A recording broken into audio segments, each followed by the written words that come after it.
Bonjour, bienvenue à toutes et tous, que vous soyez ici dans l'auditorium ou que vous nous suiviez en ligne. Merci d'être avec nous ce matin. On est ravis de vous accueillir pour ce webinaire consacré à l'exploitation des données climatiques. Alors, pour ceux d'entre vous qui ne me connaîtraient pas encore, je m'appelle Juliette Rémy, j'ai l'honneur et le grand plaisir de diriger le département de la conservation préventive ici au C2RMF depuis plusieurs années déjà. Donc, ce département est à l'origine de cette manifestation. Plus précisément, ce webinaire est organisé par Marie Courcelot et Jocelyn Perilla, que vous connaissez sans nul doute, et qui prendront la parole un petit peu plus tard. Alors pour ma part, je vais juste vous dire quelques mots pour vous présenter rapidement ces 2 jours. Donc la première chose en fait que je voulais partager avec vous, c'est pourquoi est-ce qu'on a voulu organiser un tel webinaire.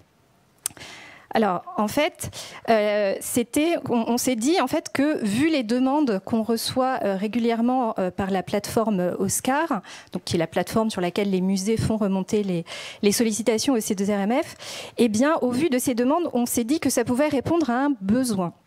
Et donc, vous voyez, ce besoin, il n'est pas forcément nouveau, puisque vous voyez ici, je vous montre un graphique qui a été réalisé donc, par Marie et Jocelyn, déjà eux, en 2019, pour un article dont vous trouvez les références ci-dessous, si vous voulez aller le consulter dans son intégralité.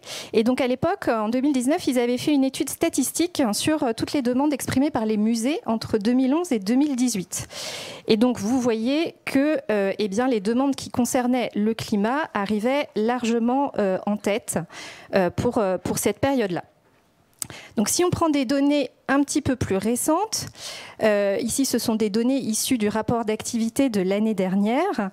Vous avez un graphique qui vous montre, alors c'est une présentation un peu différente mais c'est un peu la même idée, les demandes d'intervention formulées par les musées qui sont classées par thématique. Et donc vous voyez là ici que les demandes qui concernent la gestion du climat arrivent en 2e position et concernent un peu plus de 20% des demandes. Mais vous voyez que si on regarde ce qui arrive en premier, ce sont des demandes relatives aux infestations et aux contaminations, qui sont des sujets, alors en particulier pour les contaminations, qui sont quand même à mettre en rapport avec des conditions climatiques particulières, donc qui sont liées aussi à la question de la gestion du climat. Donc en extrapolant un petit peu, vous voyez, on a sur l'année dernière un peu plus de 50% de demandes qui sont quand même en lien avec le sujet de la gestion du climat. Donc voilà pourquoi on s'est dit que ça pouvait répondre à un besoin. Et eh bien, il semble qu'on ne s'est pas fait trop d'idées, puisqu'on a quand même eu beaucoup d'inscriptions. Vous voyez, plus de 800 inscrits. Vous voyez, l'auditorium est quasiment plein. Et sur les 2 jours, plus de 700 personnes se sont inscrites pour nous suivre en ligne. Donc vous êtes nombreux à avoir manifesté votre intérêt pour ce sujet et nous vous en remercions. Alors, vous voyez sur le graphique une très grande majorité d'entre vous venez d'institutions, mais on a aussi un public de libéraux et puis aussi quelques étudiants. Si on regarde la répartition géographique, on voit que cet intérêt, en fait, il est largement partagé puisque vous nous suivez depuis toute la France. Alors, vous voyez, selon les régions, vous avez 2 chiffres, un pour le nombre d'inscrits en présentiel et un pour le nombre d'inscrits en distanciel. Alors, évidemment, en présentiel, vous êtes nombreux à être venus d'Île-de-France pour des raisons de proximité géographique, mais on se réjouit aussi d'accueillir des collègues qui viennent, pour certains, de plus loin.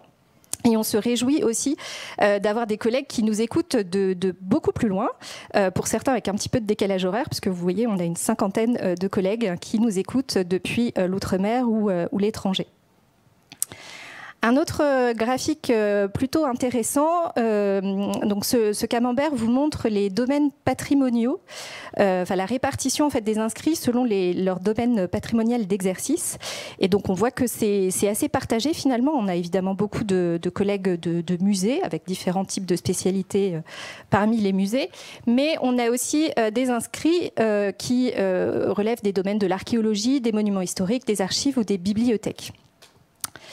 Voilà. Alors, l'autre raison pour laquelle on voulait proposer ce webinaire, je ne vous apprendrai pas qu'on est dans un monde qui change, qui a déjà changé, et donc il faut s'adapter à ce monde changeant. Alors là, j'anticipe un petit peu, donc je ne vais pas être trop longue sur ce qui va se dire plus tard. Mais pourquoi est-ce que c'est important de savoir exploiter ces données climatiques? Eh bien, parce que ça va permettre de prendre des décisions éclairées et en connaissance de cause. Alors évidemment, le sujet du climat, c'est un des gros sujets de ce monde qui change. Donc je vous présente, mais extrêmement rapidement, parce que je ne veux pas empiéter sur ce que dira ma collègue tout à l'heure, le PNAC, donc le Plan national d'adaptation au changement climatique, dans sa dernière version, qui date de l'année dernière. Et en fait, dans ce plan, une mesure en particulier, la mesure 44, concerne la protection du patrimoine, alors naturel et culturel, des impacts du changement climatique.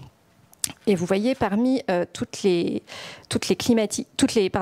thématiques abordées, elles sont toutes évidemment en lien avec le climat.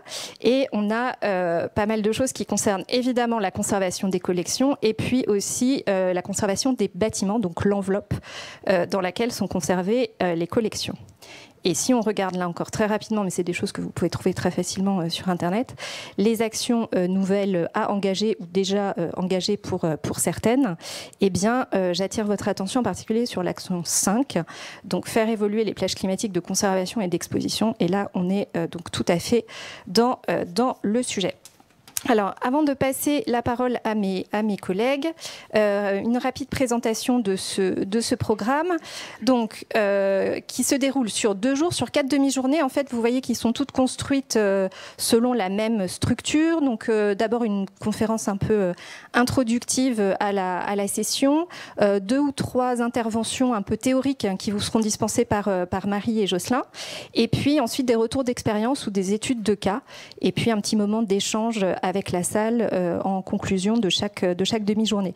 Donc le thème de la matinée, vous voyez, ce sont les recommandations climatiques pour la conservation. Cet après-midi, on s'intéressera à l'acquisition de mesures climatiques fiables. Demain matin, on parlera du traitement des données climatiques. Et demain après-midi, on parlera de l'analyse de ces données climatiques et du diagnostic. Alors, pas de panique si vous ne pouvez pas rester à l'écoute les 2 jours tout le temps. Ce webinaire est enregistré et il y aura donc une captation vidéo qui sera par la suite mise en ligne sur la chaîne YouTube du C2RMF, donc que vous pouvez retrouver d'ici 1 semaine ou 2. Voilà, je ne serai pas plus longue. Avant de passer la parole à Karine Duquesnoy, je voudrais de nouveau vous remercier pour votre enthousiasme et votre fidélité. Remercier l'ensemble des intervenants qui nous ont fait confiance et qui nous ont suivis dans cette aventure.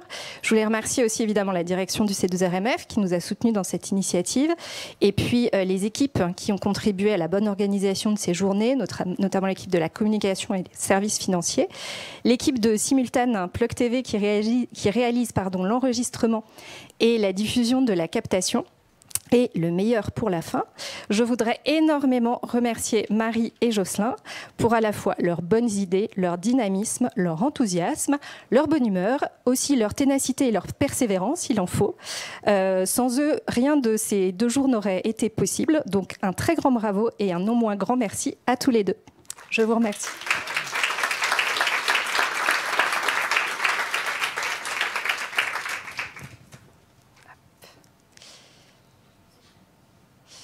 Et donc, sans plus tarder, j'appelle pour l'introduction de cette première demi-journée Karine Duquesnoy, qui est haute fonctionnaire à la transition écologique et au développement durable, et qui va nous parler des grandes orientations pour la transition écologique et la conservation du patrimoine. Alors, j'ai juste un truc de PowerPoint.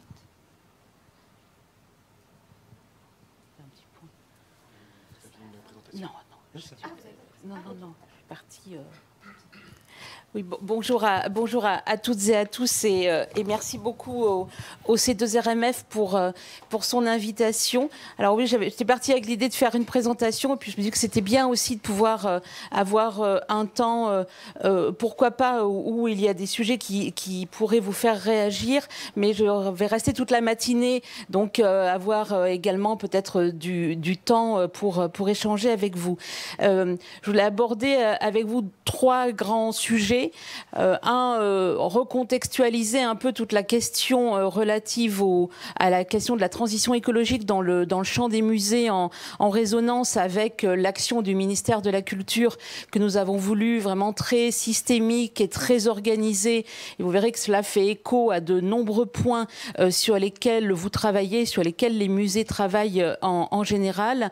J'aurai ensuite un focus sur les sujets liés au plan national d'adaptation au changement climatique qui pose effectivement un certain nombre de mesures qui nous concernent au ministère de la Culture, mesures qui ne sont pas arrivées par hasard d'ailleurs dans le plan, puisque un certain nombre d'entre elles ont été portées par les services du ministère et par nos équipes pour que nous soyons bien pris en compte dans ce document fleuve de près de 400 pages de mesures et d'actions à engager. Et puis je dézoomerai un peu pour voir comment, y compris du travail que vous menez, on a finalement tout un enjeu de politique dans le champ muséal et pas seulement, et aussi dans le champ culturel, à tirer de l'expérience qui est la vôtre et des pratiques professionnelles qui sont les vôtres. Et ce qui me permet un petit mot de préambule pour saluer le travail qui a été le travail du C2RMF et du service des musées de France lorsqu'à l'automne 2022, nous parlions sobriété énergétique et nous étions dans une situation qui était extrêmement tendue en termes d'approvisionnement en énergie, en termes de tension sur les réseaux électriques. Le travail qui avait été mené à ce moment-là sur l'alimentation d'un grand plan sur la sobriété et notamment des fiches pratiques sur comment faire évoluer les conditions climatiques en phase avec la conservation des collections, mais qui pouvaient permettre de réduire les niveaux de consommation. On sait que 1 degré de moins, ça peut être de 5 à 10% d'économie sur une facture d'énergie selon les types de niveaux et de consommation énergétique. Eh bien, c'était vraiment une avance qui était venue du terrain, des secteurs, et le champ des musées, le champ des archives a travaillé également sur les mêmes fiches techniques, et pour d'autres, les choses étaient moins évidentes. Donc cette connaissance que vous avez, qui c'est une compétence scientifique, et les obligations qui sont les obligations de préservation et de conservation des collections, eh bien c'est finalement un sujet qui vous rend peut-être davantage prêt que d'autres à affronter un certain nombre de changements et de défis, de relever des défis qui sont devant nous. Donc c'est de le voir avec un côté positif. Vous aurez peut-être l'impression que les choses sont très complexes, et elles le sont, et il y a énormément de facteurs qui entrent en ligne de compte, mais vraiment saluer déjà le travail qui est fait, et puis le fait même d'avoir un C2RMF, eh bien ce n'est pas partout que cela existe, et c'est aussi une chance pour faire évoluer la connaissance et l'ensemble des chantiers et l'ensemble des sujets. Donc, au ministère, la façon que nous avons eu d'aborder la question de la transition écologique, nous avons été le seul ministère d'ailleurs à avoir une approche très systémique et très transversale qui a été d'essayer de décloisonner, de tirer les bonnes expériences de certains secteurs pour aller vers d'autres. Et nous avons produit un guide qui est un guide d'orientation et d'inspiration pour la transition écologique de la culture. Je vous montrerai la couverture. C'est le document qui a un nuage rose sur sa couverture et qui est accessible évidemment en ligne sur le site du ministère de la Culture. Nous avons un petit centre de ressources qui sont nos pages transition écologique, où on retrouve toute la documentation pertinente et que nous continuons à mettre à jour et à rendre accessible. Pour aborder ces questions de façon très transverse autour des sujets de transition écologique et même de transformation, nous avons posé trois prérequis dans lesquels d'ailleurs les secteurs des musée est pleinement engagé. Le premier prérequis, c'est de travailler sur une mesure, des choses qui, pour vous qui en êtes familiers, ne vous étonnera pas, mais c'est de mesurer les impacts environnementaux, notamment les impacts en termes de bilan carbone des structures, pour être en capacité de mettre en œuvre des plans d'action. Quand on parle de mesures, et cela vaut évidemment pour l'ensemble des sujets dont vous allez parler pendant ces 2 journées, eh bien la mesure n'a de sens que si elle nous permet derrière de prendre des décisions, d'éclairer la décision et on l'espère de prendre les meilleures décisions possibles. L'erreur existe toujours, mais l'erreur sans éclairage, elle est beaucoup plus facile. Donc la question de la mesure, dans le champ des musées, il y a le chantier qui est porté par ICOM France de travailler sur un référentiel carbone, puisque dans le périmètre des musées de France, et pas seulement d'ailleurs, hein, puisque la thématique concerne évidemment également les musées qui ne sont pas labellisés musées de France, eh bien nous avons un certain nombre d'établissements soumis à l'obligation de mise en œuvre des BGES, c'est-à-dire les bilans des émissions de gaz à effet de serre, mais il faut avoir plus de 300 agents ou plus de 500 salariés. Donc nous sommes sur un nombre relativement réduit, même si certains le font de façon volontariste et volontaire, mais l'idée de ce référentiel, c'est un échantillon, une quinzaine de musées, des typologies de musées différents, entre un musée de beaux-arts de centre-ville dans un bâtiment historique, un bâtiment années 80, vous voyez, avec des belles verrières qui laissent passer la lumière et les rayonnements solaires, et puis des réserves sous structure métal, etc. On va avoir des typologies très différentes. Donc c'est ce chantier-là qui est maintenant engagé pour permettre ensuite d'avoir des référentiels et de modéliser des référentiels qui pourront s'appliquer et aider tous les musées en se référant à cette typologie. Donc ça, c'est un chantier, pour vous donner un exemple, dans le périmètre ministériel, le secteur de la création a à peu près bouclé son travail. Les musées, donc c'est en cours. Nous commençons également pour les bibliothèques, médiathèques. Donc les archives sont également en train de réfléchir. Le jeu vidéo a fait quelque chose, le cinéma aussi. Donc c'est vraiment préalable indispensable. Second sujet transversal, les questions de financement.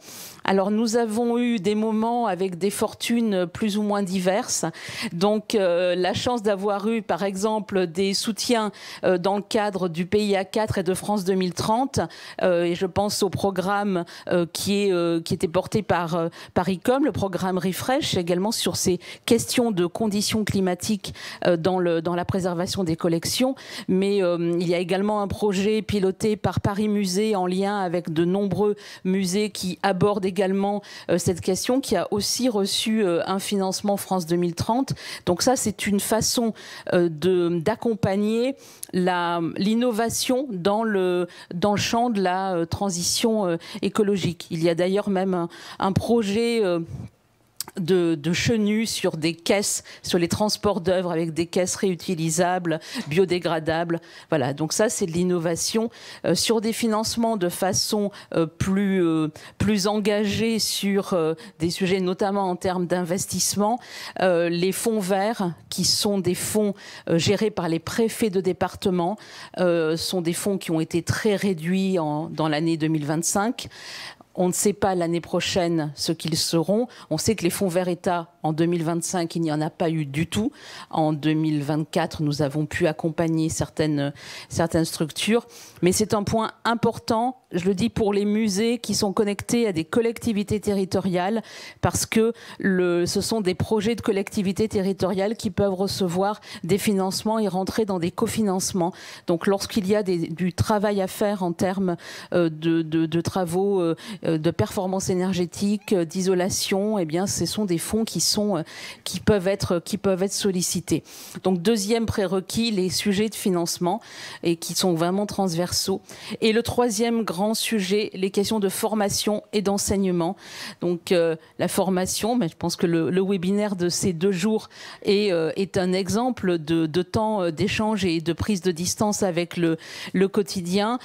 Pour vous donner un exemple que nous avons engagé, nous sommes dit qu'il était indispensable de former, certes, les professionnels d'aujourd'hui, mais de travailler également sur les professionnels de demain.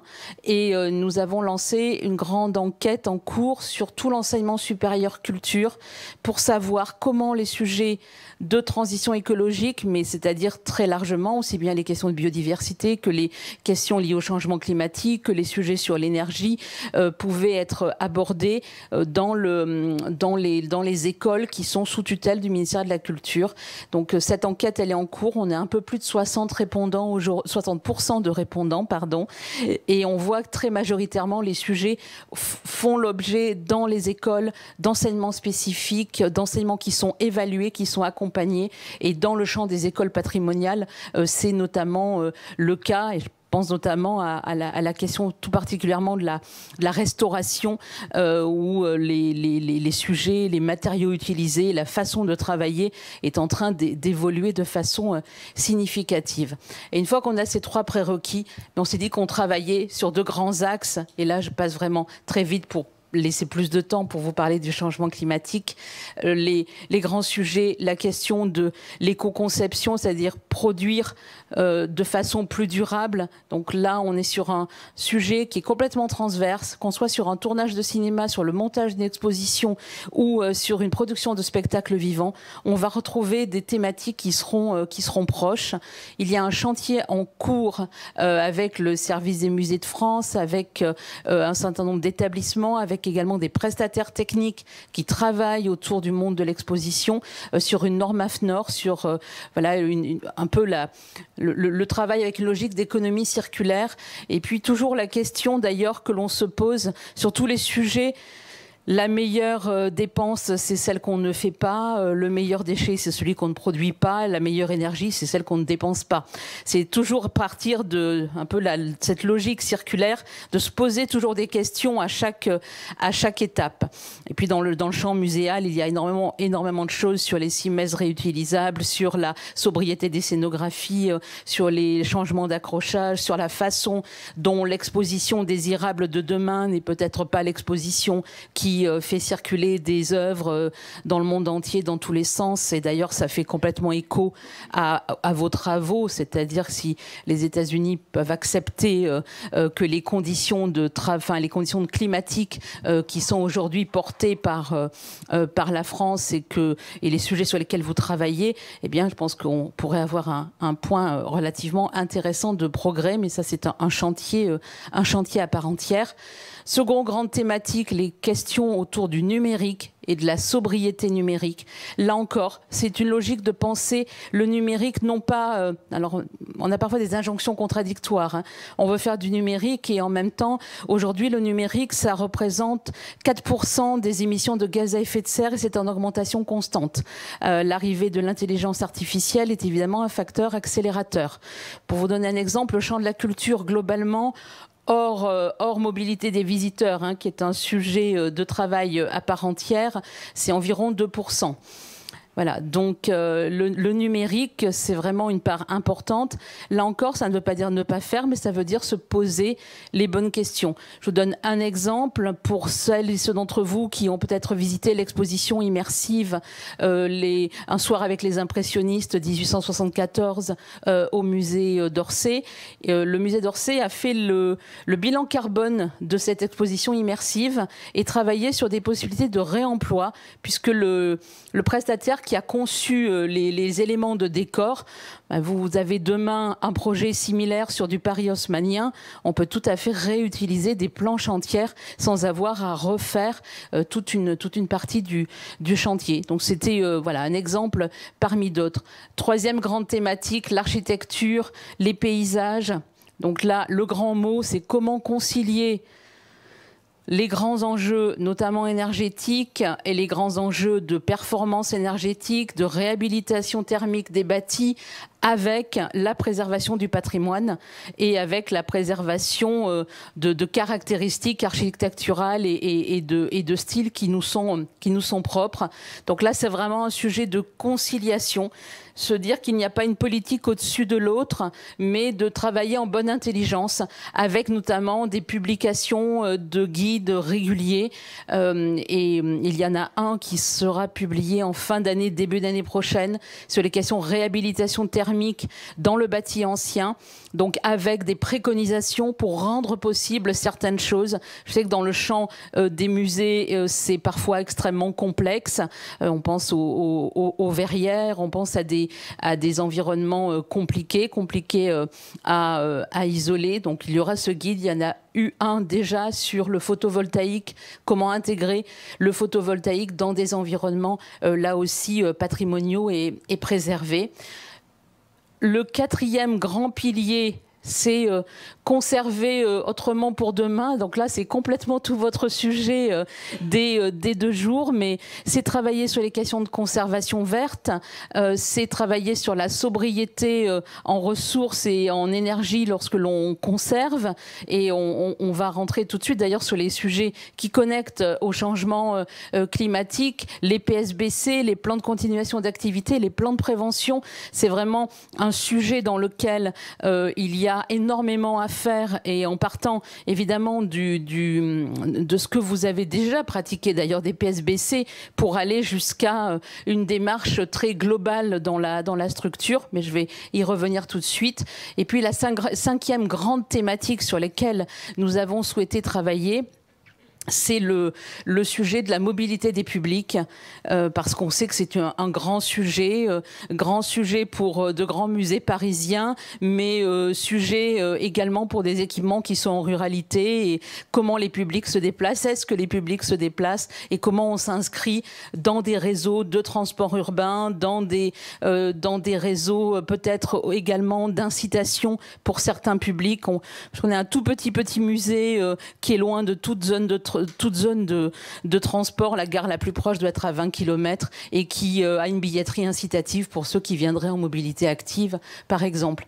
Donc ça, c'est peut-être un peu anecdotique, mais c'est une façon de montrer également dans la relation au public que l'on est sensibilisé et sensible et actif dans le cadre des grands enjeux contemporains. Donc je vois que normalement il me reste 3 minutes. Donc, vous dire dans le cadre, alors tout à l'heure Juliette évoquait le plan national d'adaptation au changement climatique, 3e du nom, donc qui a été rendu public. Alors c'était au mois d'avril l'année dernière. Alors il a été un peu retardé parce qu'il a subi les aléas de la dissolution. Il était presque prêt en fait en juin de l'année précédente, et donc nous l'avons beaucoup alimenté. Là je vais vous dire les éléments sur lesquels on travaille et où nous en sommes, parce que ce sont des points importants. Alors, pensez aussi que ces 400 pages, vraiment, hein, c'est super sympa à lire. Franchement, il y a des illustrations. Enfin, faut pas le lire d'un coup. Faut le prendre un peu comme un feuilleton, un peu chaque jour. Mais ce qui est important, c'est se dire qu'il y a des sujets. Alors, il y a des sujets sur la santé, etc., qui sont peut-être loin, mais il y a énormément des questions sur le monde du travail. Et ça me permettra de reboucler sur ma conclusion de mon propos tout à l'heure, dans 3 minutes. Donc, sur le fait de la mise en perspective vraiment importante de l'ensemble des sujets. Dans les questions d'environnement et de changement climatique, d'adaptation et de transition, il n'y a pas la bonne idée, la solution unique. C'est souvent en agissant sur de nombreux critères que l'on va pouvoir obtenir un résultat. Et il y a dans le plan une mesure qui est entrée en vigueur dès le mois de juillet 2025, qui impose aux employeurs de mettre en œuvre dans leurs documents d'évaluation des risques des dispositions qui traitent la question du risque chaleur et température pour les salariés. Et ça, c'est un point. Alors, c'est passé comme ça, hein, sous les radars. Moi, il y a 15 vies, j'étais directrice du travail. Enfin, je le suis toujours, d'ailleurs. Donc, c'est un sujet, moi, qui m'a tout de suite fait tilter. Parce que intégrer dans un document d'évaluation des risques, ça veut dire qu'en cas d'accident, si les choses ne sont pas faites, s'il n'y a pas des mesures mises en place, c'est-à-dire qu'en cas de malaise, d'accident grave, voire mortel, on sait que cet été, il y a eu des décès de visiteurs, pas forcément liés à la chaleur, mais on connaît l'inconfort des visiteurs qui attendent sur le parvis Orsay, qui attendent ici devant la pyramide. Donc ce sont des sujets, mais là on parle salariés, agents salariés. C'est vraiment prendre des mesures qui vont permettre d'adapter, parce qu'en cas de difficulté, avoir pris des mesures, c'est un gage d'avoir traité le sujet. Ça ne veut pas dire qu'on a la réponse à tout, mais faire comme si la question n'existait pas, ça c'est un facteur qui est un facteur aggravant. En cas d'accident grave ou mortel, on est sur des sujets, c'est du risque pénal, hein, c'est pas une contravention de 5e classe. Donc c'est vraiment des sujets extrêmement importants, c'est dans le PNAC. Pour nous, on a tout un chantier. Alors, il y a la mesure 9. Mesure 9, ça concerne les logements a priori, mais ça concerne tout ce qui va être les éléments de nature à réduire les rayonnements solaires, à protéger les logements de la chaleur. Et c'est là où on va retrouver les questions des voiles d'ombrage, on va retrouver les fermetures, les persiennes. Donc ça, c'est un sujet intéressant dans le champ patrimonial et qui sera traité dans le guide que j'évoquais à l'instant, sur lequel nos collègues de la Direction générale des patrimoines travaillent avec le ministère de la Transition écologique. Donc ce sujet-là sera traité dans ce guide.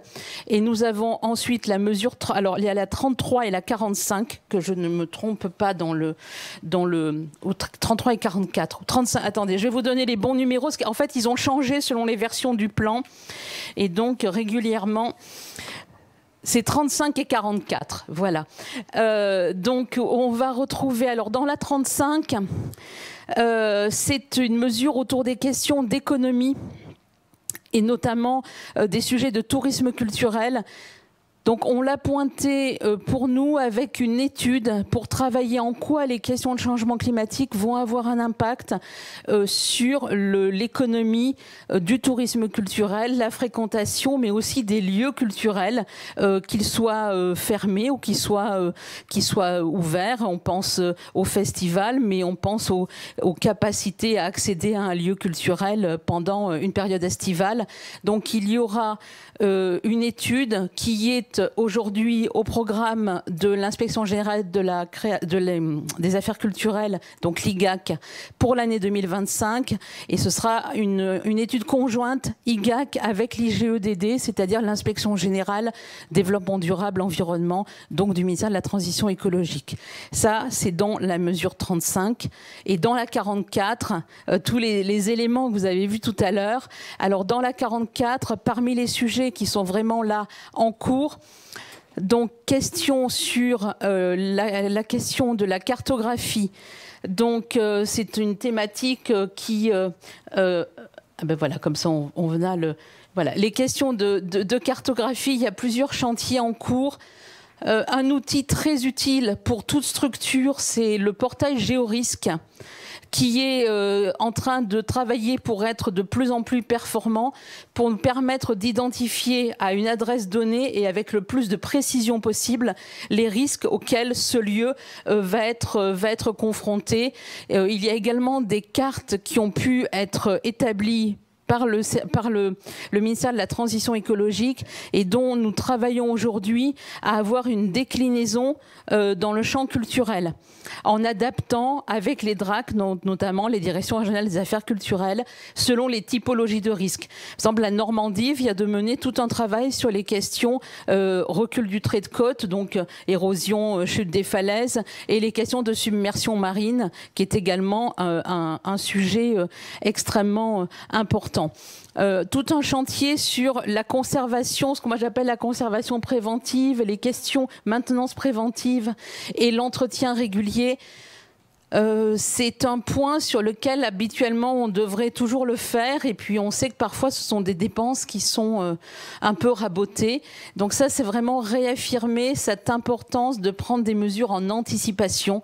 Mais pour vous donner un exemple plutôt positif, le Centre des monuments nationaux, dans son grand plan qui est stratégique, pose ce sujet comme un axe de travail majeur, c'est-à-dire anticiper le plus possible. Et quand on parle conditions climatiques, c'est évidemment les sujets liés au point d'énergie notamment.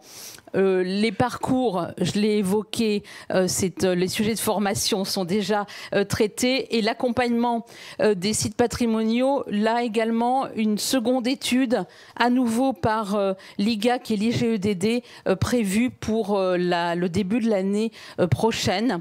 Donc c'est vraiment un nombre important de chantiers. On retrouve dans les obligations la façon dont les PSBC, et c'est un point que nous avons posé également dans le guide, guide dans la façon dont les PSBC vont intégrer les questions de risque climatique, c'est-à-dire des moments plus de chaleur, plus d'épisodes climatiques extrêmes, des inondations par montée, débordement des fleuves, mais aussi par ruissellement dans les zones très artificialisées, sont vraiment des points à avoir en tête. On peut être loin d'une rivière et être soumis à une inondation.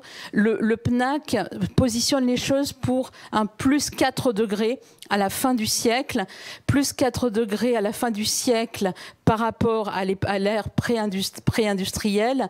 Ça veut dire en gros une multiplication par 10 du nombre d'épisodes climatiques extrêmes. Par exemple, si vous avez 4 jours de canicule, c'est-à-dire plus 35 degrés en journée, pas de descente en dessous de 21 degrés la nuit, eh bien, si ça arrive 4 jours dans l'année, ça pourrait aller jusqu'à 40 jours. Voilà. Et c'est vraiment cette prise en compte. Et les PSBC qui sont vraiment, vous avez fait vraiment un travail très important sur la prise en compte de la donnée climatique. Eh bien, on a peut-être à la porter aussi vers les plans de continuation d'activité, c'est-à-dire au-delà du cœur de métier qui est la conservation des œuvres, eh bien le cœur du métier du musée, c'est aussi les conditions de travail des équipes, c'est aussi l'accueil du public et peut-être demain envisager aussi le musée comme un lieu dans lequel, parce qu'il y a des conditions climatiques qui sont adaptées, on peut être en capacité de recevoir de nouveaux publics qui viendraient pour y trouver une zone qui peut être une zone de fraîcheur dans certaines situations. Et puis, toujours avoir en tête l'environnement plus large encore. Et ça me permet de reboucler sur les questions de sobriété énergétique en tout début de l'année, en fin d'année 22. C'est lorsqu'il y a des tensions sur le réseau électrique, s'il y a une coupure, mais comment on fait fonctionner les installations, celles qui permettent de travailler dans de bonnes conditions et celles qui permettent de préserver les collections. Donc c'est vraiment d'avoir une vision très systémique, une géothermie par exemple, un réseau de chaleur urbain est peut-être parfois plus sûr qu'un autre système d'alimentation énergétique. Et c'est pour cela d'ailleurs que nous sommes en train de mettre fin à toutes les chaudières au fioul dans les établissements du ministère pour pouvoir travailler sur des énergies qui soient propres, qui soient durables, et qui permettent également de sécuriser toutes les installations. Donc je vous montre simplement donc notre petite réclame du moment, et puis vous signaler aussi qu'il y a eu cet automne toute une matinée organisée par l'Odéon sur les questions d'adaptation au changement climatique, et il y a la publication d'une étude qui est accessible, qui est très intéressante, et il y a de nombreux professionnels des musées qui ont été participants, et cette étude menée notamment par les augures permet d'avoir une vision un peu transversale également sur le sujet de l'adaptation. Donc voilà, et je suis allée vraiment un peu trop loin, je suis désolée, je suis en retard, mais merci beaucoup et très heureuse d'entendre la suite de vos travaux et de me nourrir de tout ce que vous faites. Et n'hésitez pas si vous avez des suggestions et des questions, parce que voilà, nous sommes plus intelligents à plusieurs et nous sommes plus intelligents en nous nourrissant des connaissances et des compétences des autres. Donc merci à vous.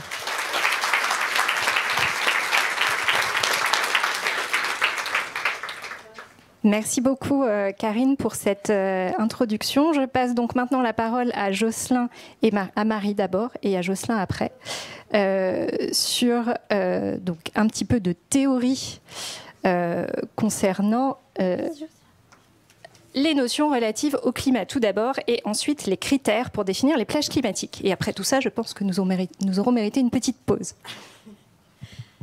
Merci Juliette, merci Karine pour votre introduction. Ravie de vous retrouver pour ce webinaire climat.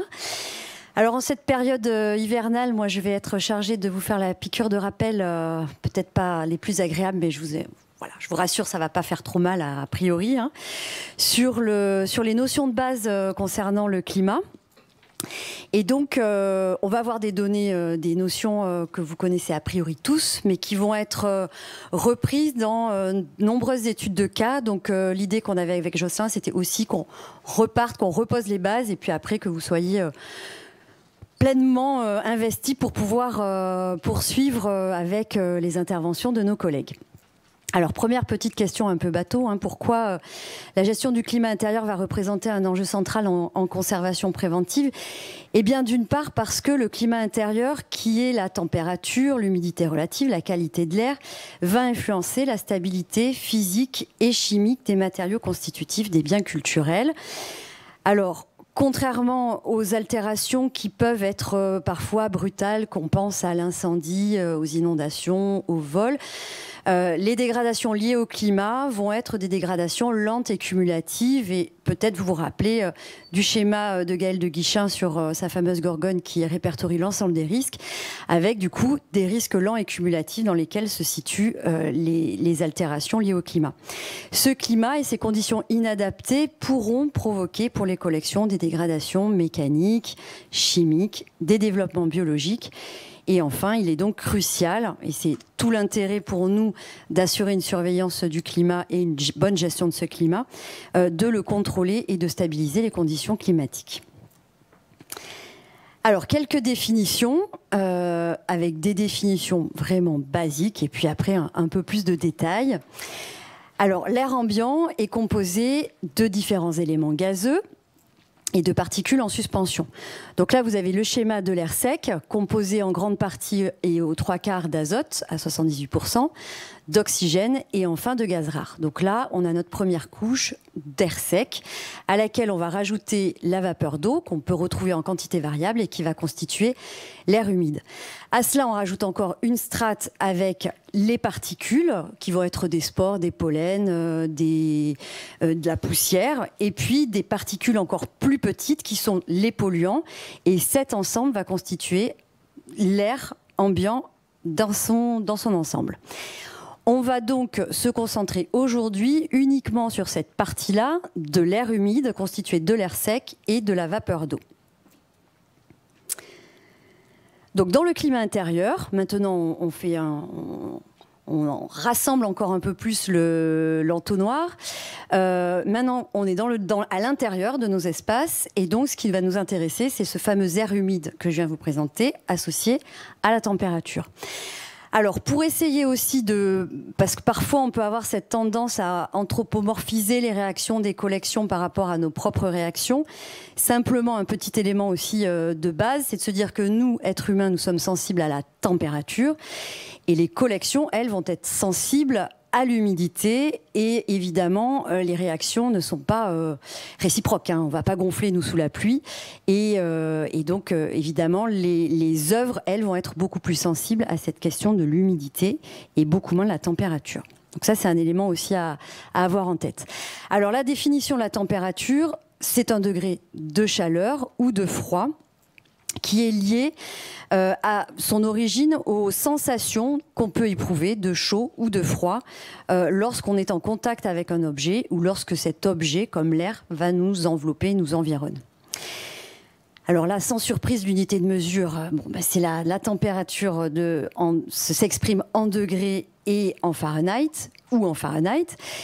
Et pour l'humidité, donc là, on va voir les différentes notions dont on a besoin de connaître pour pouvoir appréhender, exploiter les données climatiques. Et donc là, on va rentrer un peu plus dans le détail de ces données liées à l'humidité. Alors la première, l'humidité de l'air ou l'humidité absolue, et on va plutôt conserver ce terme d'humidité absolue, qui est la masse de vapeur d'eau contenue dans un volume d'air étanche, à une température et à une pression donnée. Donc elle s'exprime en grammes par mètre cube. À côté, son pendant, c'est l'humidité saturante, donc c'est la quantité maximale de vapeur d'eau que peut contenir un volume d'air étanche, à une température et à une pression donnée qui s'exprime de la même manière en grammes par mètre cube. Ensuite, on a une notion qui est extrêmement intéressante et dont vous allez entendre parler à plusieurs reprises au cours du webinaire, qui est la notion de rapport de mélange et qui est assez peu utilisée dans l'exploitation des données, mais qui est extrêmement importante pour véritablement comprendre les réactions d'un espace et pouvoir interpréter les données qui sont collectées. Alors le rapport de mélange, c'est la masse de vapeur d'eau à une température et à une pression donnée rapportée à la masse d'air sec. Donc vous vous rappelez l'air sec qu'on a vu tout à l'heure, donc sans la vapeur d'eau. Donc elle va s'exprimer en grammes par kilo d'air sec. Et puis enfin, l'humidité relative, que vous connaissez évidemment, qui va être le rapport entre la vapeur d'eau contenue dans un volume d'air étanche et la quantité maximale de vapeur d'eau contenue dans ce même volume. Donc il s'agit du rapport entre l'humidité absolue et l'humidité saturante, qui va s'exprimer sous cette formule, donc en pourcentage. Et l'humidité relative, c'est l'humidité absolue multipliée par 100 divisé par l'humidité saturante. Alors, pour essayer de rendre un peu plus concret ces notions, on va imaginer, on va faire un petit jeu de rôle. Donc, on est dans l'auditorium, qui est notre volume d'air étanche. Il y a des places dans l'auditorium et vous êtes les petites molécules de vapeur d'eau. Alors, à 20 degrés, quand il n'y a pas d'événement au C2RMF, à 20 degrés, l'humidité absolue, c'est 18 places sur les 36 places que l'auditorium contient. Donc, il y a toujours 18 petites molécules d'eau qui se trouvent dans notre auditorium. L'humidité saturante, eh bien, c'est comme aujourd'hui, quasiment, c'est quand toutes les places sont prises par les molécules d'eau. Donc, si on reprend notre formule que je vous ai présentée tout à l'heure, on va prendre l'humidité absolue, donc c'est nos 18 molécules d'eau qui sont là à 20 degrés, multipliées par l'ensemble des places prises, c'est-à-dire 36, et donc l'humidité relative de notre volume d'air à 20 degrés, c'est 50%. Et puis donc, vous voyez bien, ça occupe bien la moitié de l'espace sur cette première image. Alors, que se passe-t-il si on fait varier l'humidité et qu'on conserve une température constante? Alors là, on n'a pas d'humidité, les places sont toutes vides, les molécules de vapeur d'eau commencent à rentrer petit à petit, et puis vont occuper l'ensemble de l'espace. Donc là, tout simplement, si on augmente l'humidité à température constante, l'humidité relative va augmenter de manière proportionnelle. Alors là, ça devient un peu plus intéressant et un peu plus challengeant. C'est-à-dire que le petit schéma que vous avez ici, c'est vraiment le schéma que vous devez conserver et garder en tête pour comprendre l'influence de la température sur l'humidité relative. À rapport de mélange constant, donc c'est-à-dire la petite barre noire là, qui ne bouge pas, si on fait varier la température, c'est-à-dire si on fait baisser la température, l'humidité relative va augmenter de manière proportionnelle et inversement, si on augmente la température, l'humidité relative va baisser. Alors comment ça se passe, ce phénomène? C'est que quand on a une température qui est plus importante, on va avoir plus de place pour accueillir les molécules d'eau. Alors là, c'est malheureusement pas le cas dans l'auditorium, on aimerait bien pouvoir l'étendre. Donc vous imaginez, donc il fait plus chaud, on a plus de place pour accueillir ces molécules d'eau. Donc vous voyez que les 18 places, qui sont l'exemple de base qu'on utilise depuis tout à l'heure, occupent finalement moins de place dans l'ensemble du volume. Donc l'humidité relative est plutôt faible. Elle est ici à 33%. Si la température diminue, on enlève encore de la place disponible pour les molécules de vapeur d'eau. Et donc finalement, ce premier volume occupe une place plus importante au regard de la disponibilité globale de l'humidité saturante. Et donc là, quand on fait baisser encore l'humidité, vous voyez que finalement, les molécules d'eau vont utiliser tout l'espace disponible.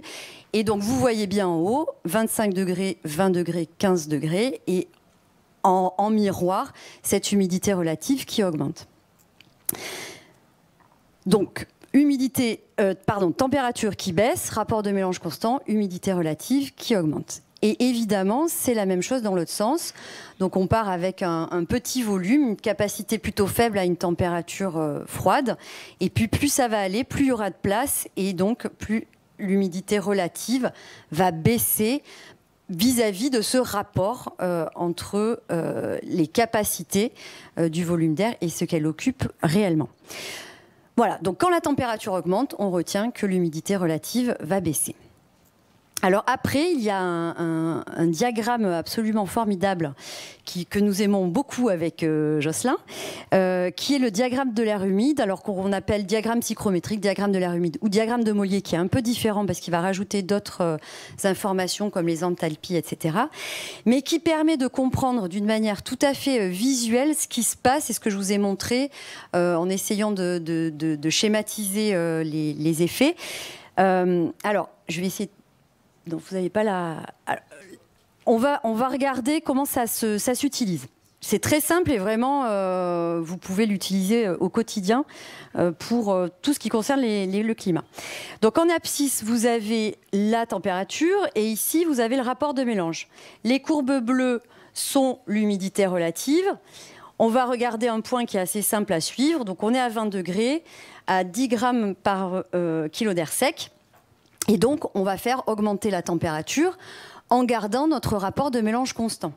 Donc, on augmente la température. Ici, on est à 56% d'humidité relative. Vous voyez, on est entre les courbes de 50 et de 60%. On augmente un petit peu à droite et vous voyez, on augmente la température. Donc là, je suis à 25 degrés et l'humidité relative déjà baisse à 40%. On continue, etc. Vous voyez, l'humidité va continuer à baisser. Dans l'autre sens, l'humidité va augmenter jusqu'à atteindre la barre des 100% d'humidité relative, ce qui va nous permettre aussi d'établir la température de rosée. Et ça, c'est extrêmement important quand il s'agit de faire des transports, des mouvements d'œuvre, etc. Et donc là, notre température de rosée à 20 degrés, elle est ici à environ 11 degrés. Donc vous voyez, c'est un tableau qui est quand même utile et qui permet de comprendre les phénomènes qui se produisent dès lors qu'on a des données qui vont être exploitables. Alors, la relation entre la température et l'humidité relative et l'effet sur les collections, la variation de quantité de vapeur d'eau va modifier l'humidité relative de l'air, comme on vient de le voir. Donc, il va s'en suivre une mise à l'équilibre de l'objet hygroscopique de sa teneur en eau avec celle de l'air ambiant. Donc la variation de l'humidité de l'air va modifier la quantité de vapeur d'eau contenue dans l'objet.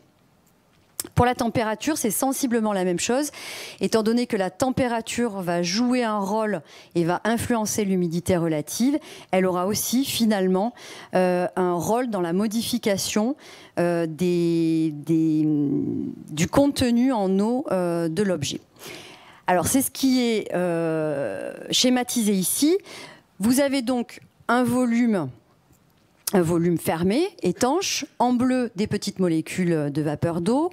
Ici, notre objet qui lui-même contient des molécules de vapeur d'eau. On est à une température donnée, l'objet est en équilibre avec son environnement.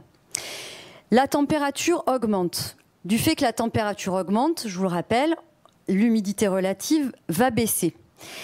De ce fait, les molécules de vapeur d'eau qui sont au sein de l'objet vont être désorbées par l'objet pour créer un nouvel équilibre. Et donc ce qu'on constate après plusieurs semaines, c'est que l'objet aura trouvé un nouvel équilibre, mais qu'il contiendra finalement moins de molécules de vapeur d'eau qu'il n'en contenait au départ. Donc il y a une modification du contenu en eau de l'objet dès lors qu'on fait varier la température ou l'humidité relative. Alors si on rentre un peu dans le détail par rapport à ce qui se passe aux collections, il y a des éléments qui sont à prendre en compte et qui sont importants, qui vont avoir une incidence sur la manière dont on peut considérer l'analyse du climat. D'une part, qu'est-ce qui va constituer le matériau et quelle est l'eau? Qu'est-ce qu'on trouve comme eau à l'intérieur de l'objet? Alors, on a à la fois l'eau libre qui est présente dans les pores de l'objet hygroscopique, qui n'est pas retenue chimiquement, qui circule et qui migre dans le matériau, que ce soit par capillarité ou par gravité. Donc, c'est l'eau qui se retrouve ici dans les pores des matériaux.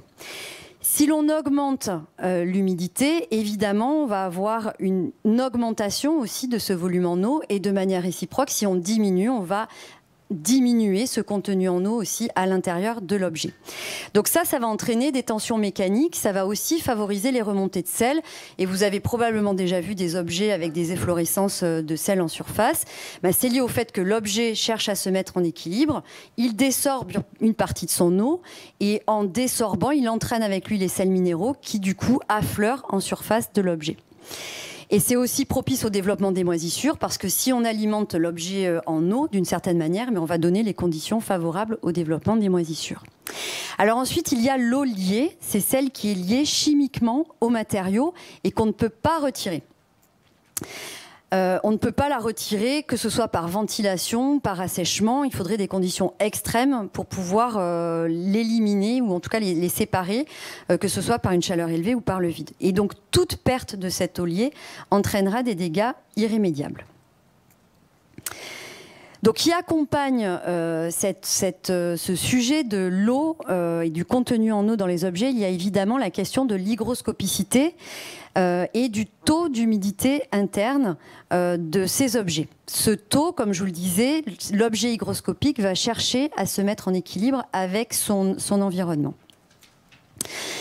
Des matériaux hygroscopiques à pores fins, comme le papier par exemple, vont être beaucoup plus sensibles à l'humidité parce que la vapeur d'eau va se fixer plus facilement aux liaisons d'hydrogène faible contenues à la surface des pores et donc va entraîner une plus grande réactivité à l'humidité, comme vous le voyez sur le petit schéma. Les liaisons vont se constituer beaucoup plus facilement, ce qui va faire que le papier va être beaucoup plus réactif. Donc l'hygroscopicité, c'est la capacité de rétention d'eau d'un matériau en fonction de la température et de l'humidité de l'air. Et la teneur en humidité, qui est nommée THE en français ou EMC en anglais, que vous voyez peut-être dans des applications qui permettent de faire de la prévision sur les objets, va qualifier le contenu en eau à une humidité relative donnée. Donc les objets hygroscopiques, ce sont des objets avec des pores ouverts et les objets non hygroscopiques, ce sont des objets avec des pores fermés. Alors, quel est l'impact sur les collections ? Les conséquences, elles vont être diverses en fonction des variations de l'humidité. Donc, on amène de l'humidité, on augmente le taux de vapeur d'eau dans notre environnement. On va du coup, de ce fait, augmenter le contenu en eau de l'objet. Et le risque, c'est d'entraîner des dégradations mécaniques, des dégradations chimiques par phénomène d'hydrolyse ou participer au processus de dégradation biologique. À l'inverse, quand le contenu en eau va diminuer, qu'on a une humidité relative qui sera plutôt faible, eh bien là, on aura des risques de dégradation mécanique, que ce soit de retrait, de fissures, de déchirures, de soulèvements, etc. Et évidemment, les fluctuations vont amplifier ces phénomènes et vont accélérer les fragilités mécaniques des objets. Pour ce qui est de la température, comme vous l'avez compris, la température induit des effets indirects sur l'humidité relative et qui vont entraîner les mêmes process que je viens de vous présenter quand il s'agit des dégradations liées à l'humidité relative. Et en plus, il y aura des effets directs qui vont être la catalyse des dégradations, un effet catalyseur, c'est-à-dire une accélération des dégradations chimiques déjà en cours. Donc que ce soit des pertes de résistance mécanique, de rigidité, de fusion des cires, etc. Alors ensuite, il y a les spécificités qui sont aussi à prendre en compte et ça, on le reverra demain dans ce qu'il est utile d'apporter en termes d'éléments pour pouvoir établir une étude climatique, c'est-à-dire prendre la prise en compte de l'environnement, de la typologie des collections, mais aussi des spécificités qui vont au-delà simplement de la typologie des collections, mais aussi de la prise en compte des matériaux. Alors déjà, en fonction de la forme, des dimensions des pores, on aura des variations et des effets qui seront différents. On a aussi un contenu en eau qui est différent d'un matériau à l'autre. Par exemple, si on prend une typologie d'objets qui est les costumes, on a un costume. s'il s'agit d'un costume qui contient beaucoup de cellulose, il ne va pas réagir de la même manière comme ce même costume qui en contiendrait moins. Et donc, par exemple, le chanvre ou le jute vont réagir moins. Donc, si vous voulez, au-delà de simplement de réfléchir en termes de typologie, il y a aussi la nature du matériau qui rentre en ligne de compte pour comprendre et anticiper les phénomènes climatiques. La conception de l'objet elle-même, son épaisseur, sa densité, pour des matériaux qui vont être durs, épais, la proportion de volume de l'objet par rapport à la surface d'échange d'air, étant plus faible, ces matériaux seront peu réactifs aux variations climatiques. Et du coup, à l'inverse, sur des matériaux avec de faibles densités, vous imaginez une feuille de papier, les variations seront beaucoup plus fortes. Voilà. Et puis, de la même manière, sur un objet libre ou un objet contraint ou composite, les dégradations subies et liées au climat seront aussi différentes, s'agissant d'une peinture en tension sur un châssis ou simplement d'une feuille de papier laissée libre. Et puis, dernier élément, et non des moindres, l'influence même de la collection. Et ça, c'est un sujet extrêmement intéressant et important parce qu'il va aussi conditionner le climat intérieur sans même qu'on agisse directement dessus. Alors pour ça, je voulais prendre un exemple que vous connaissez probablement, qui est celui qui a été développé par Pierre Diaz-Pedregal dans le document Climat des magasins d'archives, donc que nos archivistes connaissent bien, qui est peut-être moins connu pour les musées, mais qui est extrêmement intéressant pour comprendre l'influence de la collection sur le climat intérieur.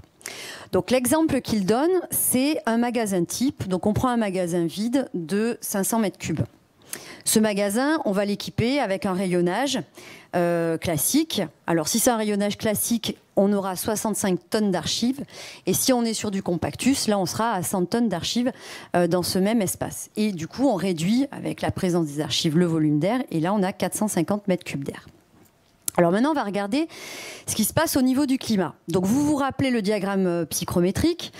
À 20 degrés, on regarde notre humidité absolue, on est à 8 grammes, 8,65 grammes par mètre cube. Ce qui représente, dans notre espace vide, déjà 4 kilos d'eau. C'est pas énorme, mais il y a déjà, on a déjà 4 kilos d'eau dans notre petit espace vide. Maintenant, on regarde ce qui se passe au niveau du papier. Le papier contient 63 grammes de vapeur d'eau par kilo. Donc il suffit ensuite de faire une règle de 3, on multiplie 63 grammes par 65 tonnes, et là, on a 4 tonnes d'eau. Donc sans rien faire, c'est-à-dire simplement en ayant notre magasin chargé d'archives, on a déjà 4 tonnes d'eau dans notre espace.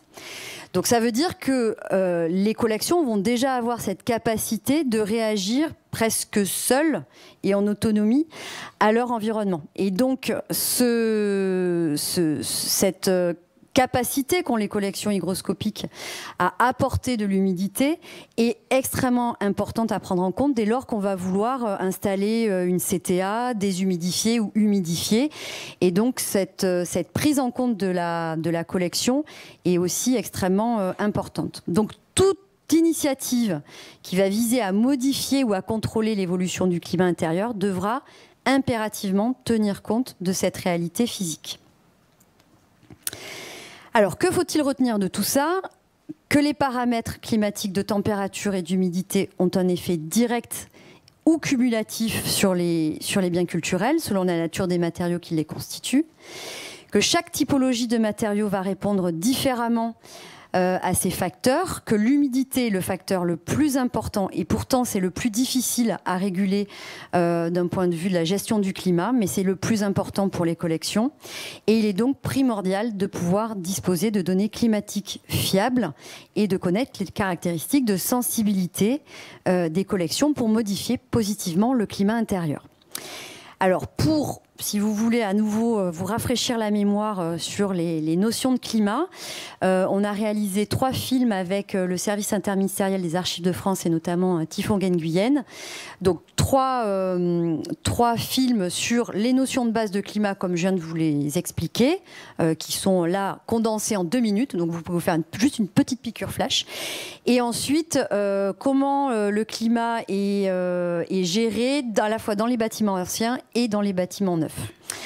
Voilà, donc je vais céder la parole à Jocelyn. Je vous remercie beaucoup et puis je vous souhaite une bonne suite de colloque.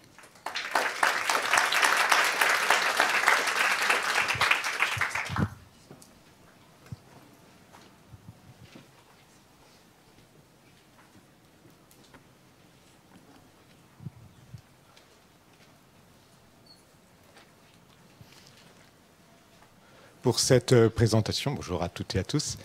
Pour cette présentation, nous voulions effectivement avec Marie revenir sur les critères pour déterminer une plage climatique, puisqu'il s'agit aussi là souvent des questions vers lesquelles on est sollicité au sein du département de la conservation préventive.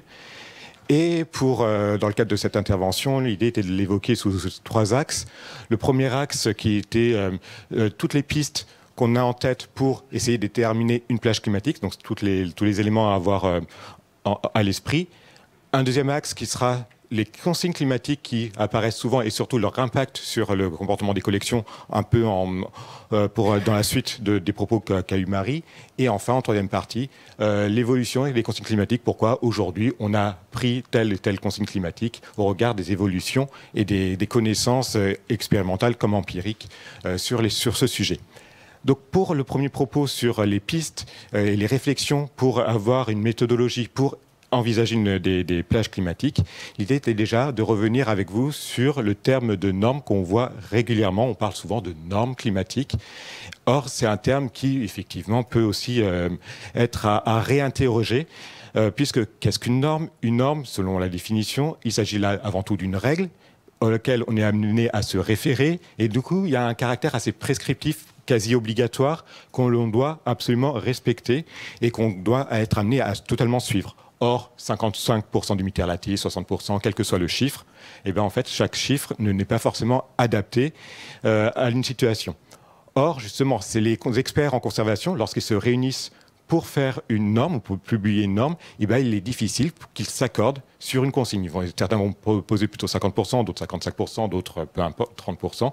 Et si bien qu'en fait, il n'y aura jamais de consensus entre ces différents experts, puisqu'il y a différentes situations, qu'on soit en archives, en bibliothèque, en musée, en monument historique. Une telle variété fait qu'on ne peut pas avoir une fameuse norme climatique avec donc de données chiffrées. C'est pour ça qu'en fait, le terme de norme climatique pour désigner un chiffre n'est pas forcément adapté. En revanche, il existe bien des normes concernant et qui abordent les plages climatiques, mais qui vont plutôt donner des éléments de langage ou des éléments de piste pour que chacun d'entre nous puisse déterminer les consignes climatiques adaptées à notre situation et donc avoir notre propre chiffre qui ne seront pas les mêmes que les chiffres de l'institution voisine.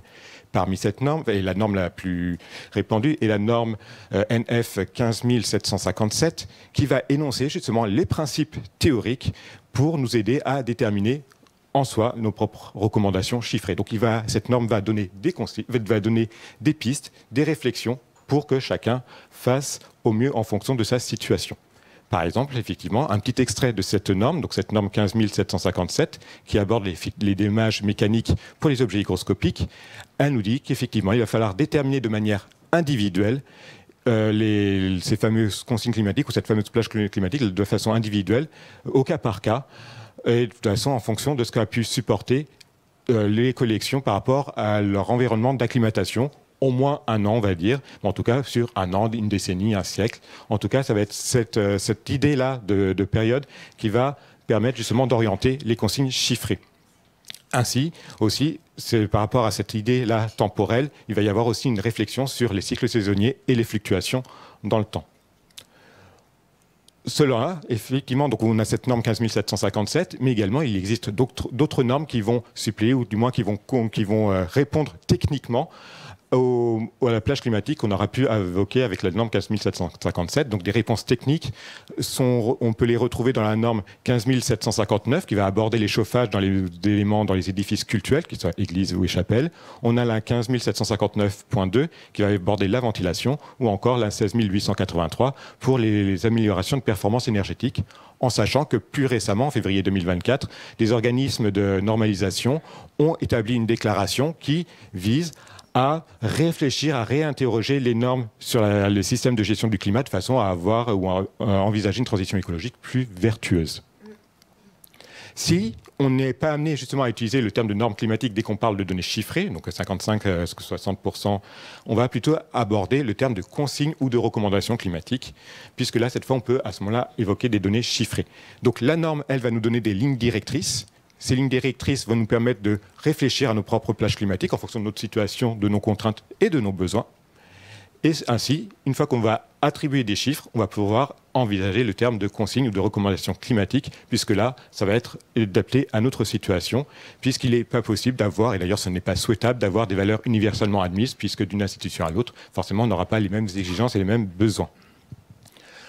À ce moment-là, c'est vrai qu'il faut reconnaître que le fait d'être amené à réfléchir soi-même à sa propre situation, c'est vrai que ça veut dire qu'on n'a plus cette facilité, donc cette quiétude d'esprit à avoir une sorte de transfert de responsabilité, puisqu'il était très aisé justement de se rapporter à une norme, ou de se rapporter à un texte, à une littérature qui nous dit voilà, il faut absolument être à 50% ou quel que soit le chiffre. C'est vrai que du coup, ça nous permettait de justifier avec une littérature et du coup d'avoir une sorte de décharge mentale et une sorte de justement et de gagner en sécurité pour soi en évoquant des données chiffrées. Donc ça, c'est vrai, c'est peut-être l'inconvénient. Cependant, c'est totalement compensé par le fait que le fait d'avoir nous-mêmes nos propres consignes climatiques à choisir nous-mêmes, ça nous permet aussi, à l'ère de l'IA, de pouvoir réaffirmer l'expertise des domaines professionnels, puisqu'on connaît nos collections, on sait ce qu'elles ont pu supporter, on sait quelles sont leurs vulnérabilités, et du coup, ça nous replace, nous, êtres humains, en tant que professionnels, au sein de, justement, dans les enjeux de conservation, en évoquant nous-mêmes nos propres données chiffrées. Et de la même façon, ça nous permet aussi d'avoir des raisonnements, de nous adapter, parce que c'est pas parce qu'il y a des données chiffrées qu'on va pas pouvoir se dire notre situation peut supporter encore plus, peut supporter d'autres, peut avoir plus de souplesse, et donc du coup, de façon raisonnée et argumentée, dire on va effectivement déporter nos consignes climatiques par rapport à ce qu'on peut vivre, et ce qu'on avait dit peut-être à un instant, peut-être que dans un mois ou dans 2 mois, finalement, par rapport à une autre vision, on va pouvoir peut-être évoluer ce qu'on avait déjà dit jusqu'alors, ou ce qu'ont pu dire nos prédécesseurs au sein de la même institution. Et de fait, on va perdre ce caractère obligatoire lié à la littérature, et comme ça, au moins, on va gagner aussi en souplesse et en tranquillité d'esprit aussi le fait de pouvoir justement avoir cette liberté de s'en affranchir. Si bien qu'il va y avoir ce qu'on peut déterminer, quelles sont les plages climatiques qu'on va pouvoir déterminer. Il y a une sorte de spectre. D'un côté du spectre, de côté extrême, on a l'absence totale de plage. À ce moment-là, vague la galère, on ne sait pas du tout où on va. Et de l'autre côté du spectre, au contraire, la plage totalement idéale, quelque chose qui est effectivement utopique, dire voilà, il faut qu'on soit à 15 degrés, point barre, parce qu'on sera dans le frais, 50%, on n'en déroge pas, absence d'oxygène, parce que du coup, les collections sont sensibles à l'oxygène. Exactement. Et donc, du coup, tout va bien. Effectivement, nos collections vont bien, mais du coup, c'est totalement utopique. C'est pour ça que l'idée, c'est de trouver le bon curseur, essayer de trouver entre ces deux extrêmes le bon curseur. Donc on va parler peut-être, en tout cas c'est un terme qu'on propose, en tout cas de plage souhaitable, c'est-à-dire qu'on va se fixer un seuil minimal, un maximal à ne pas dépasser, et au sein de ce seuil, éviter le maximum de fluctuations. Ou alors, on va rester sur un plage admissible, dans lequel la plage admissible va être cette fameuse plage souhaitable, mais on va se donner un peu de souplesse avec des zones de prudence de part et d'autre de la plage souhaitable, dans lequel il ne va pas falloir dépasser. Et après aussi, on a, pourquoi pas, la plage contrainte, et là, dès lors où on va parler de plage contrainte, c'est parce qu'en fait, qu'est-ce que nous peuvent nous permettre les équipements techniques? Et en fait, on va dépendre totalement de nos équipements techniques. Et en fait, à ce moment-là, on va déconsidérer la collection, puisqu'en fait, on va faire avec les moyens du bord, on va faire ce qu'on peut avec les systèmes en place. Si bien que, de part et d'autre, on sera dans une considération des collections totalement secondaires, voire inexistantes, alors que dans la version plage admissible et souhaitable, on sera dans une perception de la collection et de son bien. Et c'est pour ça qu'on va, à ce moment-là, pourquoi pas, dans ces points-là, aborder la notion de plage de conservation. Donc, pour déterminer si on est dans une plage de conservation adaptée ou pas à la situation, on doit autant que possible avoir 3 catégories de critères qui vont se réunir, 3 indicateurs, 3 séries d'indicateurs qu'on va réunir, qu'on va compiler de façon à essayer de déterminer quelle sera la consigne climatique la plus adaptée à notre situation. Donc la première famille de critères, ce sont ceux qui sont bien évidemment liés avec la préservation de nos biens culturels. Donc on va considérer différents indicateurs comme les matériaux constitutifs de nos collections, donc leur vulnérabilité, leur état sanitaire au fil des décennies ou des siècles, la moyenne historique, donc ce qu'a pu supporter nos collections par le passé, ou encore éventuellement aussi ce que nous exige exigent les prêteurs et les déposants, puisque eux-mêmes connaissent leur collection, nous imposent des données, des valeurs chiffrées en fonction de eux, de ce qu'ils estiment bien pour leur collection. Si bien que par rapport à cette moyenne historique et d'acclimatation, donc ce fameux passé historique, on le retrouve dans cette fameuse norme 15 757, qui définit ce que c'est qu'une plage une plage cible, qui est une plage où les fluctuations d'humidité relative seraient limitées pour une bonne conservation. Et en note à cette mention, on y a marqué déterminé par le climat historique qui s'est révélé non dangereux pour nos conservations, si bien que la norme déjà de 2010, en date de 2010, qui est encore valable aujourd'hui, encore en vigueur aujourd'hui, évoque déjà cet esprit de la moyenne historique d'acclimatation. Autre série de critères, c'est les critères dits de situation ou de contextualisation qui vont aborder le fonctionnement de l'institution. Donc, en tout point, d'abord, au premier point, la localisation. Effectivement, on ne va pas demander les mêmes choses qu'on soit en métropole ou en outre-mer. Pas la même chose si on est en nord ou au sud, en métropole par exemple. Pas la même chose si on est en domaine, en milieu urbain ou rural. Donc également aussi, autre indicateur, l'ancienneté du bâtiment. Si on est MH, forcément, on ne va pas avoir les mêmes implications, les mêmes possibilités, ce qu'on a éventuellement abordé tout à l'heure, Karine, sur ce qu'il est possible de faire avec un monument historique ou si on est dans un bâtiment neuf. Mais également aussi avoir en tête les performances d'inertie du bâtiment, qu'il soit ancien ou neuf, mais en tout cas scellé, savoir quelle est l'épaisseur des murs, les matériaux constitutifs, le nombre d'ouvertures et donc la surface des baies vitrées. C'est ce que disait effectivement Karine. Forcément, ce sont des éléments à avoir en tête. Et également, autre élément aussi à intégrer pour déterminer la plage climatique, ça serait les systèmes de traitement d'air, s'ils existent, s'ils sont déjà en place, ou s'il va falloir ou pas s'en doter. Autre série de critères qui seraient plutôt liés à la durabilité, donc aux enjeux sociétaux, par lesquels on va aborder effectivement les besoins de confort, puisqu'effectivement ces bâtiments vivent, donc il y a des personnes qui y circulent, qu'ils soient des publics, mais également des personnels. Du coup, on va aussi intégrer leurs besoins de confort, et également les nécessités d'écologie et de transition écologique, qui peuvent aussi évoquer, en tout cas orienter nos plages de climat. C'est pour ça qu'on va maintenant aborder les consignes climatiques et le comportement des collections par rapport à la série sur les biens culturels qu'on a évoquée. Donc par rapport aux consignes climatiques et le comportement aux collections, comme l'avait déjà évoqué tout à l'heure Marie dans son propos, ce serait de revenir sur ce qu'on a pu entrevoir, du moins ce que les expérimentations par le passé ont pu aboutir.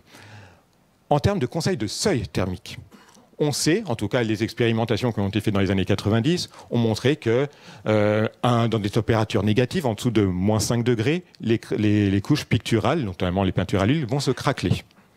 Mais en fait, des fois, on ne va même pas avoir à attendre des températures négatives. Pour certaines couches picturales, pour des matériaux synthétiques, donc des peintures vinyliques ou des peintures acryliques, même à des températures inférieures à 10 degrés, donc on est encore positif, mais inférieur à 10 degrés, il peut y avoir déjà des départs de phénomènes de craquelure. Donc on va essayer d'éviter de descendre en dessous de 10 degrés. On sait qu'en dessous de 12 ou à 14 degrés, on peut avoir les phénomènes de condensation, ce dont a parlé tout à l'heure Marie avec le diagramme de Mollier, ou également dit diagramme psychrométrique, puisqu'il y a un risque de condensation si on est trop froid, puisqu'on va atteindre le point de rosée, ce qui peut arriver sur des surfaces, voire même sur des collections froides, pour peu qu'elles soient en métal ou en verre. Donc d'un côté, on va éviter d'être trop froid pour la conservation, pour éviter la condensation, donc en dessous de 12 ou 14 degrés. De l'autre côté, on sait que si on dépasse 20, et à chaque degré, si on passe de 20, 21, 22, etc., plus on va aller dans le chaud, plus on va avoir une accélération de certains phénomènes. Plus il va faire chaud, plus les cycles de reproduction des insectes va s'intensifier. De la même façon, plus il va faire chaud, plus il va y avoir des phénomènes de catalyse des réactions physico-chimiques. Et de la même façon, plus il va faire chaud, et c'est ce que disait Marie tout à l'heure, plus on risque d'avoir des phénomènes d'assèchement. Et donc ça pour chaque degré ajouté. En plus, si on dépasse certaines températures, 30-35 degrés, il va y avoir des ramollissements ou des fragilisations de certaines collections, notamment des corps gras, des cires naturelles, des gélatines, des vernis. Les objets qui ont été restaurés avec certaines colles peuvent aussi ne pas tenir. Donc selon la température, également, on peut avoir des phénomènes d'émissions nocives pour des collections, telles que des collections en fluide. Formol peut aussi s'évaporer. Du coup, là, il va y avoir des problèmes peut-être aussi de questions sanitaires liées aux collections. De la même façon, les nitrates de cellulose et les acétates de cellulose aussi vont se dégrader. Et pour les nitrates de cellulose, plus ils se dégradent avec des fortes chaleurs, plus il va y avoir un risque pour l'être humain aussi, avec un risque de départ de feu de façon spontanée. D'où, effectivement, l'idée serait de rester aux alentours de pas plus bas de 14-15 degrés, jusqu'à 20 degrés. On peut rester effectivement aller au-delà de 20 degrés, en sachant que chaque degré supplémentaire, on risque d'avoir ces phénomènes qui vont se catalyser, mais qui peuvent être compensés par des températures plus froides selon le moment de l'année. Donc si on se tolère 24-25 degrés en été, peut-être que dans l'année, le reste de l'année, en hiver, peut-être que les températures plus fraîches vont pouvoir peut-être compenser des températures un peu plus hautes. En ayant évoqué ces seuils thermiques, l'idée, c'est tout à l'heure, on avait dit pour les plages de conservation, c'est au sein d'un seuil fixé, c'est d'éviter d'être trop fluctuant. Donc là, on va évoquer les variations thermiques tolérées. On sait qu'une chute brutale de température peut apporter, ou tout du moins induire un phénomène de condensation sur les surfaces. Également, pour toute évolution, ce que disait également Karine tout à l'heure, pour tout changement de 1 degré, donc si on diminue d'1 degré, on va augmenter l'humidité relative de 2 à 4% pour 1 degré. De la même façon, si on augmente d'1 degré, on peut diminuer l'humidité relative de 2 à 4%. Les collections hygroscopiques peuvent accepter cette variation de 1 degré, puisque de 2 à 4%, elles arrivent à le gérer. 2%, si aussi on augmente ou on fait diminuer de 2 degrés, à ce moment-là, les augmentations ou les variations d'humidité relative vont passer à ce moment-là, mathématiquement, de 4 à 8% d'évolution. Donc pour 2 degrés, on va y avoir une variation de 4 à 8% d'humidité relative.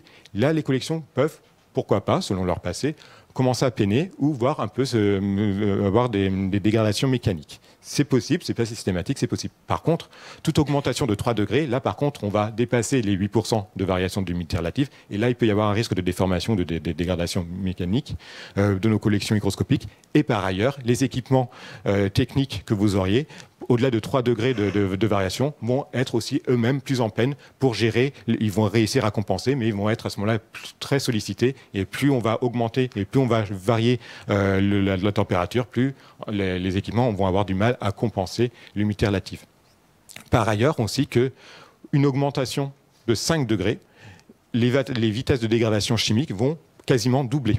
Et si soudainement il y avait effectivement une panne de CTA, si on augmente soudainement de 10 degrés, c'est pas doublé, c'est triplé. Et ça, en fait, ce phénomène de doublage ou de doublement, ou de triplement de la vitesse de dégradation physico-chimique, elle est absolument pas nouvelle puisqu'elle a été éprouvée par Arrhenius, qui est donc un chimiste suédois, prix Nobel, pour cette découverte-là, selon laquelle la température accélère les réactions physico-chimiques. Et donc ça a été donc connu dès 1889. Et en 1989, cette fois, donc au XXe siècle, à la fin du XXe siècle, à la fin des années 80, l'American Chemical Society a établi, en tout cas avait fait donc des tests en laboratoire pour déterminer la vitesse de dégradation chimique du papier. Et donc dès la fin des années 1980, on savait effectivement qu'une augmentation de 5 degrés doublait quasiment la vitesse de dégradation chimique. Une augmentation de 10 degrés l'a triplé, ce qu'on peut voir là, puisque là, ici, en passant de 21 à 25 degrés, donc 4 degrés supplémentaires, on multiplie la vitesse de dégradation par 1,6. Donc si on augmentait de 5 degrés, ça serait aux alentours de 1,8, voire 2. Et là, on peut voir effectivement à l'écran aussi qu'une augmentation de 9 degrés, on multiplie par 2,8, donc 10 degrés à peu près triplés. Si bien que, idéalement, il ne faudrait pas par jour varier de 1 degré. On peut s'accorder 2 degrés. Au-delà de 2 degrés, on risque effectivement de rentrer, en tout cas, il y a un risque, ce n'est pas pour autant que ça va se manifester, mais au-delà de 2 degrés, il peut y avoir des comportements pour les collections hygroscopiques et des dommages mécaniques. Ce qui amène à, une fois qu'on a parlé des seuils et des variations thermiques, à aborder les seuils hygrométriques, donc les seuils d'humidité relative. Pour aborder les seuils d'humidité relative, nous voulions évoquer, ou du moins faire un rappel, ou du moins évoquer le principe d'absorption et de désorption. Marie en avait déjà parlé tout à l'heure au sein des pores. Donc là, vous avez un matériau hygroscopique. Donc un matériau hygroscopique, pour rappel, est un matériau qui est très réactif avec son environnement en termes de vapeur d'eau, qui va échanger plus facilement avec son environnement. Et du coup, en échangeant, il va soit absorber de la vapeur d'eau, ou soit la désorber s'il fait trop sec. Et du coup, forcément, à force de absorber, désorber, il va y avoir une sorte de phénomène de yo-yo, au risque de provoquer des altérations mécaniques. Donc, les matériaux hygroscopiques ont le même type de comportement. Donc là, vous voyez à l'écran une courbe d'absorption pour un même matériau et sa courbe de désorption. Qu'est-ce qu'on remarque? On remarque que pour ce même matériau, et tous les matériaux hygroscopiques vont réagir de la même façon, toujours le même type et le même profil de courbe, on remarque qu'il y a ce qu'on appelle une hystérésis, c'est-à-dire que le comportement dans un sens ne se calque pas parfaitement avec le comportement dans l'autre sens. Autrement dit, l'adsorption, donc il va y avoir plus de facilité pour un matériau hygroscopique d'absorber de la vapeur d'eau que de la désorber. Ça veut dire que si un matériau hygroscopique est dans un environnement extrêmement humide, 70%, 80%, 90%, il va avoir plus de difficultés à désorber et à retirer sa vapeur d'eau. Et c'est pour ça que quand on est un matériau hygroscopique qui a été soumis à un environnement très humide ou qui reste dans un environnement très humide, il va capitaliser cette vapeur d'eau. Et du coup, c'est pour ça qu'il va y avoir des risques de moisissure qui vont arriver relativement vite parce qu'il va avoir des difficultés à relarguer sa vapeur d'eau. Donc on est fait un phénomène le plus lent dans un sens que dans l'autre. En l'occurrence, une désorption est souvent plus lente qu'un phénomène d'adsorption. Donc comme je vous l'ai dit, tous les matériaux hygroscopiques, papier, cellulose, papier, livre, cuir, vont avoir le même type de courbe, pas forcément au même endroit, mais en tout cas exactement le même principe de l'hystérésis et ce comportement-là. Ce qui est aussi intéressant avec ces courbes-là, ces courbes d'hystérésis, c'est la compréhension qu'elles ont. Il faut savoir que plus la tangente, en tout cas la pente au niveau de la courbure est inclinée, plus ça veut dire que les matériaux vont être très réactifs avec l'environnement. Et s'ils sont très réactifs, ça veut dire qu'en tout cas, il va y avoir un fort risque de dégradation mécanique. Donc plus la pente est inclinée, plus le risque de dégradation mécanique va être accentué, puisque le matériau va être très réactif avec son environnement, avec ces phénomènes d'absorption-désorption. Alors que plus la pente plus l'inclinaison est droite, en tout cas plus l'environnement est aplati, plus la tangente est aplatie, moins il va y avoir ces phénomènes de dégradation, de risque d'altération mécanique. Si bien qu'on remarque qu'il y a une sorte de plateau ou un quasi-plateau, pas parfait, mais en tout cas un quasi-plateau aux alentours de 40-60%, autrement dit une zone où les échanges vont être moins intenses, si pour peu qu'on varie de 1 ou 2%, alors que entre 0 et 20 ou 30 ou 80 et 120, la variation de 1% va vraiment avoir des effets beaucoup plus conséquents qu'une même variation, mais au sein d'un seuil aux alentours de 40-60%. Donc, par rapport à cette compréhension des courbes de désorption et d'adsorption, voilà ce qu'on peut effectivement fixer comme seuil, et ce qui n'est pas nouveau, puisque cela a été déjà évoqué en 2012. Il va y avoir en 2012, lors de la la conférence sur le climat, il y avait effectivement déterminé, en tout cas ces termes-là, de région élastique, avaient été évoqués lors de cette conférence. Une région élastique est une région où les dommages mécaniques sont considérés comme négligeables, voire faibles, ou voire négligeables, voire inexistants, mais en tout cas très faibles. Et du coup, cette région élastique s'étend entre 40 et 60%, puisque cette fameuse tangente est particulièrement plate, ou très très plate, ou quasi plate.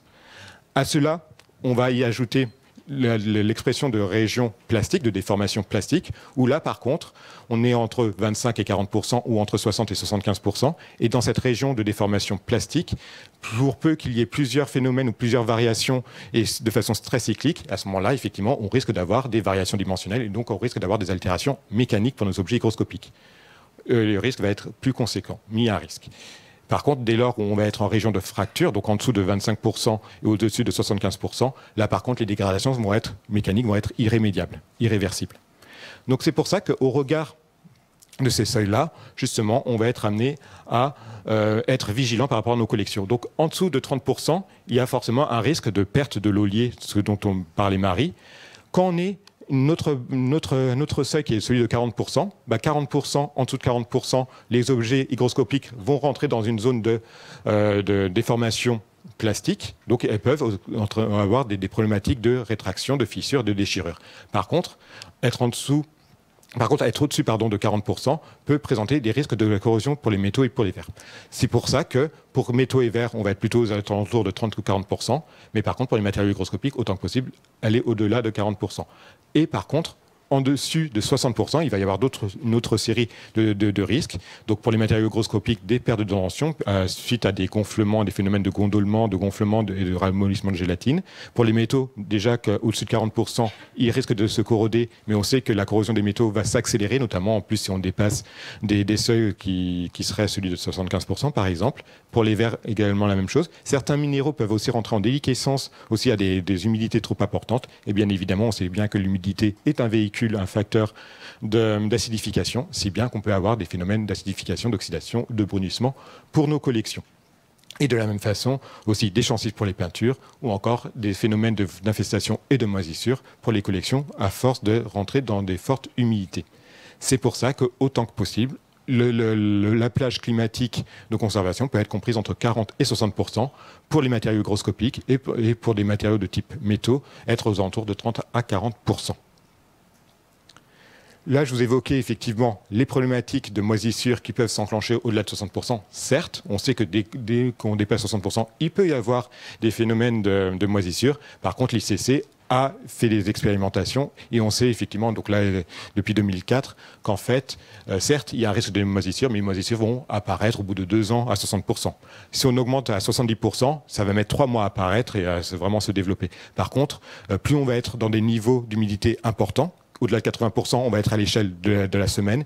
Et par contre, au-delà de 90%, là, le temps d'un week-end, on peut avoir des développements fongiques conséquents. Donc en fait, c'est pas parce qu'on est franchi les 60% qu'il y a forcément les moisissures qui vont apparaître soudainement. Ce qui nous permet aussi, en ayant cette idée-là en tête, de pouvoir nous donner le temps de dire, voilà, on est au-delà de 60%, mais on a encore un petit temps pour pouvoir réagir et pouvoir lancer des marchés, des appels d'offres, par exemple, pour s'équiper.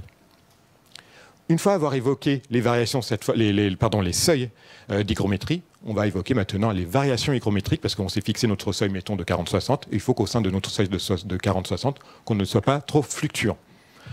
On sait que si on dépasse les 5% de fluctuations par jour, il peut y avoir des phénomènes de gonflement-rétractation si on augmente ou si on baisse, ce qui peut entraîner effectivement des fragilisations mécaniques de nos supports.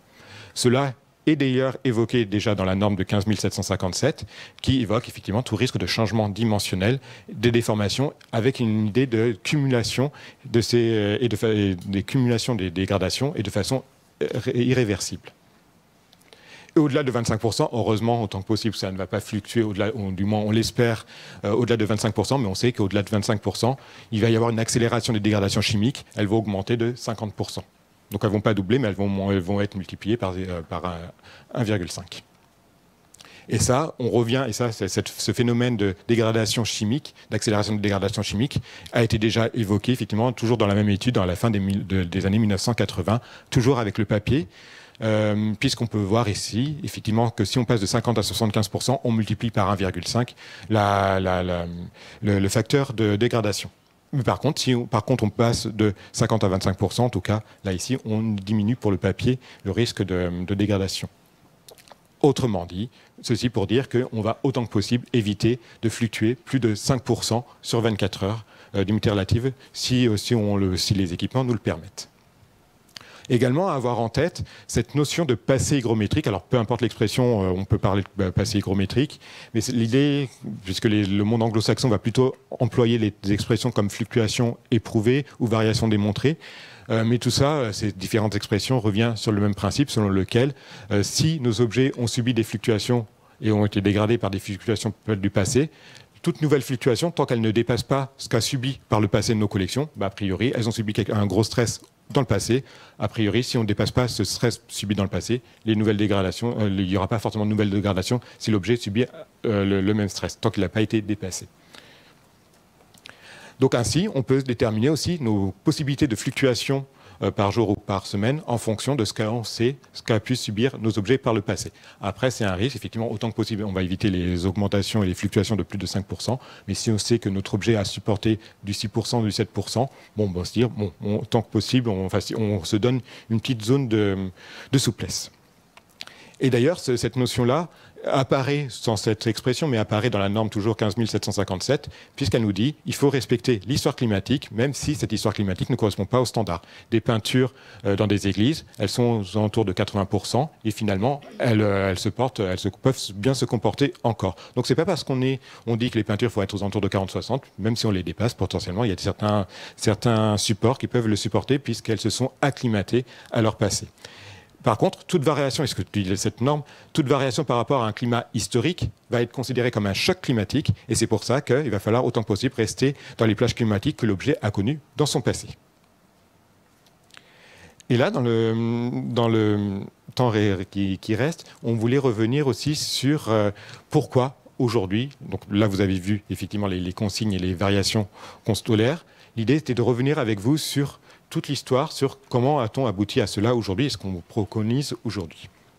Donc en fait, finalement, on sait depuis l'Antiquité, de façon empirique, que le climat dégrade les collections, on le sait, puisque Vitruve, au 1er siècle avant notre ère, évoquait déjà dans l'un des livres d'architecture que l'éteigne et l'humidité gâtent les livres et les vents humides font naître et nourrissent les insectes. Donc on sait déjà que, au moins à l'époque, on sait déjà effectivement, de façon empirique, que les collections se dégradent par les variations climatiques.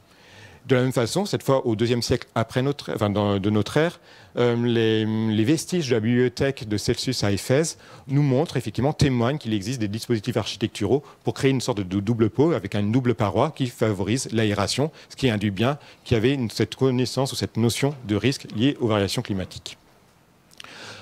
Ce qui va vraiment être intéressant, va être le basculement à l'entre-deux-guerres, puisqu'au moment de l'entre-deux-guerres, il va se développer des recherches sur l'impact du climat sur nos collections. Ça va être vraiment un élément déclencheur, notamment avec les fouilles dans la vallée des Rois, donc en 1922, puisque au moment de l'extraction des collections enfouies, les collections vont se dégrader par rapport au choc climatique.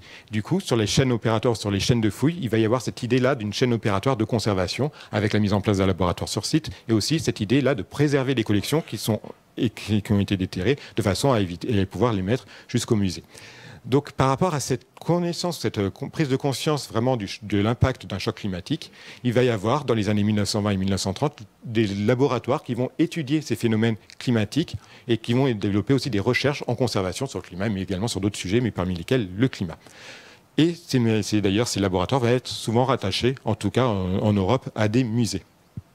D'ailleurs, aussi, toujours dans cette idée-là de l'impact, des éléments induits par les guerres, le British Museum, au moment des bombardements, a, pour protéger ses collections, transféré des œuvres au sein de carrières désaffectées, de façon à les préserver. Au moment où elles ont récupéré, où le British Museum a pu récupérer ses collections de sein des carrières, ils se sont rendus compte que les collections avaient bien supporté, alors qu'on n'était pas dans des conditions de conservation adéquates, et pourtant les collections étaient en bon état, ce qui montrait bien que l'inertie des carrières permettait effectivement de ne pas dégrader les collections. Donc par rapport à cette expérimentation, par rapport à ce fait, l'idée était justement de poursuivre des réflexions, de mener d'autres réflexions sur les problématiques et de stabilité du climat, notamment dans les musées britanniques. Si bien que le monde anglo-saxon va contribuer à ces recherches sur l'impact du climat, ce qui va permettre au dernier quart du XXe siècle d'aboutir aux premières consignes climatiques. Et les premières consignes climatiques, ça sera Gary Thompson, qui est un physico-chimiste anglais. Et ce physico-chimiste anglais, dans The Museum Environment, en 1978, va proposer une cible, celle de 50%. On va dire, voilà, il faut que les collections soient à 50%, donc c'est la première personne qui propose cette cible de 50%. Mais on n'est pas encore en plage, on ne parle pas de 40-60, on parle d'une cible. C'est une valeur vers laquelle il faut absolument tendre, c'était l'esprit de l'époque. Pareil, juste un an après, en 1979, l'Institut canadien de conservation s'accorde sur le principe de la cible et va dire également il faut 50%. Mais là, comme vous pouvez le voir à l'écran, à travers ce travail-là qui a été fait par Lucas Brataz en 2012, ce tableau-là qui est repris donc du travail de Lucas Brataz de synthèse, nous indique effectivement qu'en 1978, l'Institut canadien de conservation proposait certes 50%, donc ciblait toujours une valeur de 50%, mais comme partait du principe que les capteurs, il y a une incertitude de mesure, parce que c'est pas parce qu'un capteur dit 50% qu'on est vraiment à 50%. Il peut y avoir, et surtout dans les années 80, enfin la fin des années 70, les capteurs ont une incertitude de mesure qui peuvent être assez grande. C'est pour ça que, en disant 47%, peut-être que si on voit sur notre capteur 47%, peut-être qu'on est à 50%. Donc c'est par rapport à cette incertitude de mesure que, par précaution, dans la fin des années 70, on établit une consigne, toujours cible de 50%, avec une tolérance à 47% en fonction de ce qu'affiche et la justesse de notre appareil de mesure. Et c'est pour ça qu'aussi, dans les années 90, avec une sorte de démocratisation des instruments de mesure, et que la plupart des institutions culturelles vont pouvoir commencer à s'en doter des instruments de mesure, il va y avoir cette idée de développer une réflexion sur les plages climatiques et sur les consignes climatiques. Et c'est pour ça qu'à ce moment-là, à partir des années 90, plusieurs experts en conservation vont proposer chacun des plages climatiques en fonction de la nature et surtout des typologies de collection. Et là, on se retrouve dans les années 90, en 1994, Erhardt et Mecklenburg proposent justement des plages climatiques. Et donc là, on n'est plus à la consigne de 50%. Là, on est vraiment sur cet esprit de plage, c'est-à-dire un seuil minimal et un seuil maximal. Donc il y a vraiment une évolution dans l'esprit. Mais par contre, cette évolution dans l'esprit, qui est très intéressante, va être effectivement affichée de façon éprouvée expérimentalement par typologie. Donc il va y avoir les bois gorgés d'eau qui vont avoir leur propre plage climatique, il va y avoir les papiers qui vont avoir leur propre plage climatique, vous avez les peintures. Donc chaque typologie, donc que ce soit organique ou inorganique comme vous pouvez le voir à l'écran, à gauche ou à droite, chaque typologie va avoir sa propre conseil de plage climatique. Donc c'est très intéressant, mais par contre, est-ce que c'est vraiment possible à mettre en place en terrain? Parce que ça voudrait dire que chaque établissement devrait avoir autant de salles et autant de conditions climatiques qu'il a de typologies de collection. Et c'est pour ça que par rapport, alors juste pardon, avant de faire la transition, également aussi dans l'année de 2014, le département de la conservation préventive a pu avoir le bénéfice de 2 stagiaires, Laurie Collomb et Sarah Puech, qui ont fait un travail remarquable de collecte. Elles ont regardé à ce moment-là, dans le cadre de leur mémoire, de leur sujet de mémoire, les différentes littératures qui faisaient mention de plages climatiques, et elles ont pu éditer un document de 20 pages. Et du coup, ça veut dire, là, vous n'avez que la page sur les bois, mais vous voyez autant de références de plages climatiques conseillées par autant d'auteurs différents. Ce qui fait qu'à ce moment-là, quelle est la plage climatique? Chaque établissement va avoir, et on revient sur l'introduction, sur le fait que chaque établissement va devoir proposer sa propre plage climatique. Donc, c'est pour ça qu'on va basculer au début du XXe siècle, donc les 20 premières années du XXe siècle. On va se rendre compte que tout le travail de 1990, qui était très intéressant et qui était juste, enfin qui était prouvé scientifiquement, ne pouvait pas forcément s'appliquer dans la réalité et sur le terrain, ou pas parfaitement en tout cas. C'est pour ça, donc, étant difficilement applicable, l'idée était justement de revenir et de proposer une sorte de remettre en question un peu cette standardisation des plages climatiques par typologie et d'aller vers un plus grand pragmatisme et en y confrontant 2 domaines. Le domaine patrimonial, donc les experts en conservation, les scientifiques de la conservation, mais qui vont devoir collaborer, travailler avec des personnes spécialisées dans les techniques, donc les ingénieurs et techniciens du climat, pour pouvoir répondre, effectivement, à voir ce qu'il est possible de faire techniquement par rapport à ces enjeux-là. Et par rapport à cette rencontre de ces 2 mondes, on a eu ce travail-là à la fin de 1999 qui a été révisé dans son guide en 2019, donc 20 ans après, par la SRAE, qui est l'Organisation internationale technique pour le domaine de l'ingénierie climatique, qui aborde effectivement plusieurs domaines, mais notamment il y a un chapitre dans leur guide, un chapitre dédié aux collections patrimoniales, puisqu'il y a un chapitre pour les musées, les galeries, les archives et les bibliothèques. Et au sein de ce chapitre-là, la SRAE va mettre en regard la vulnérabilité des collections par rapport aux possibilités techniques qu'il existe, au moins à l'époque 1999, et c'est pour ça que 20 ans après, ça a été réédité par rapport à l'évolution des techniques. Mais il y a vraiment cet enjeu de regard croisé entre 2 domaines qui va se développer à la première moitié du XXIe siècle.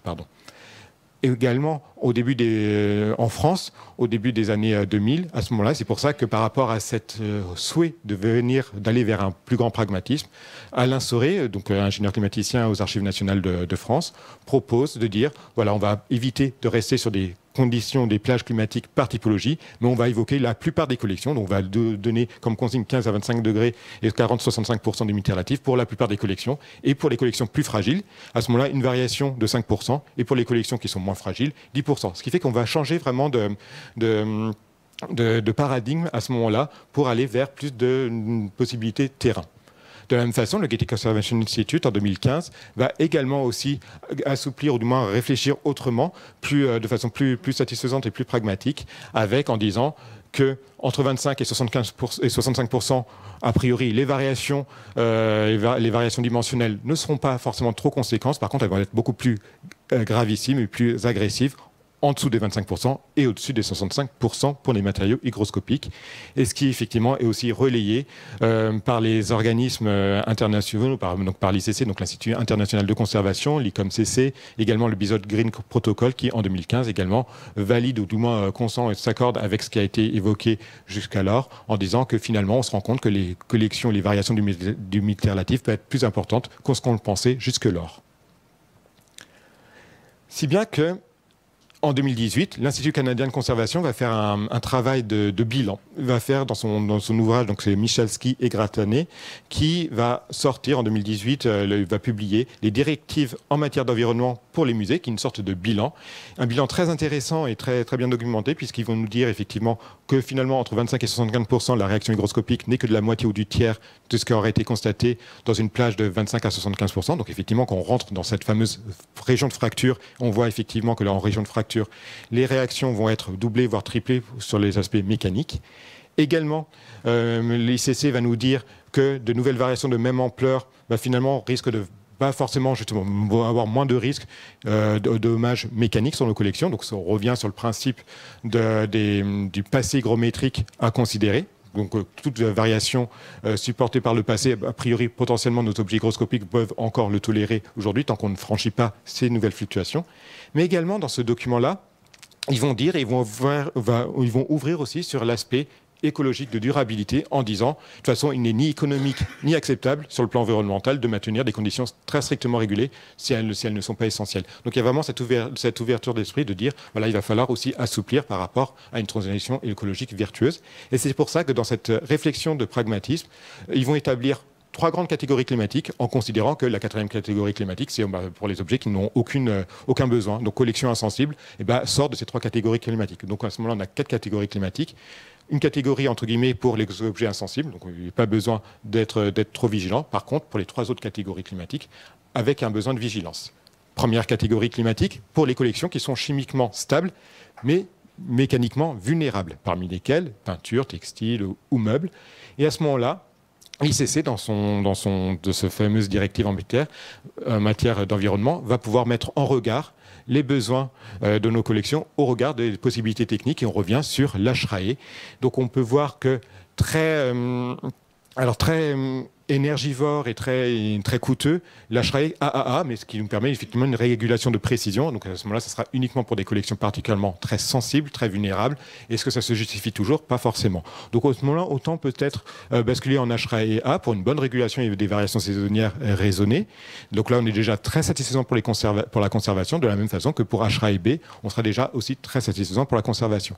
Au moment où on va basculer en HRAE C, là pour le coup, on va déterminer les seuils à ne pas franchir, puisque l'HRAE-C va considérer qu'il ne faut pas franchir, ne pas basculer en région de fracture, ce qui est juste, mais du coup considère de fait les régions de déformation plastique où on sait que ce sont quand même des zones de prudence à avoir en tête. En tout cas, HRAE-C serait encore potentiellement, mais du coup, si on est en HRAE-C, voilà, quand même garder une certaine vigilance, alors qu'à HRAE-D, on part du principe qu'il ne faut juste pas dépasser les 75% d'humidité relative. En tout cas, il y a ce travail-là qui a été mené par l'ICC de comparaison entre HRAE et les besoins de nos collections de la vulnérabilité. Deuxième catégorie, ce sont les documents qui, cette fois, eux, sont instables chimiquement.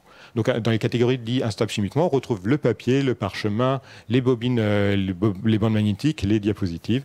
Et à ce moment-là, on va être soit dans le frais, idéalement dans le frais, pour des collections matériaux cellulosiques ou des supports synthétiques, et dans le froid uniquement lorsque les phénomènes de dégradation physico-chimique se sont déjà enclenchés et sont déjà extrêmement développés. Et là, c'est vraiment pour limiter effectivement que la dégradation ne perdure et ne s'accentue.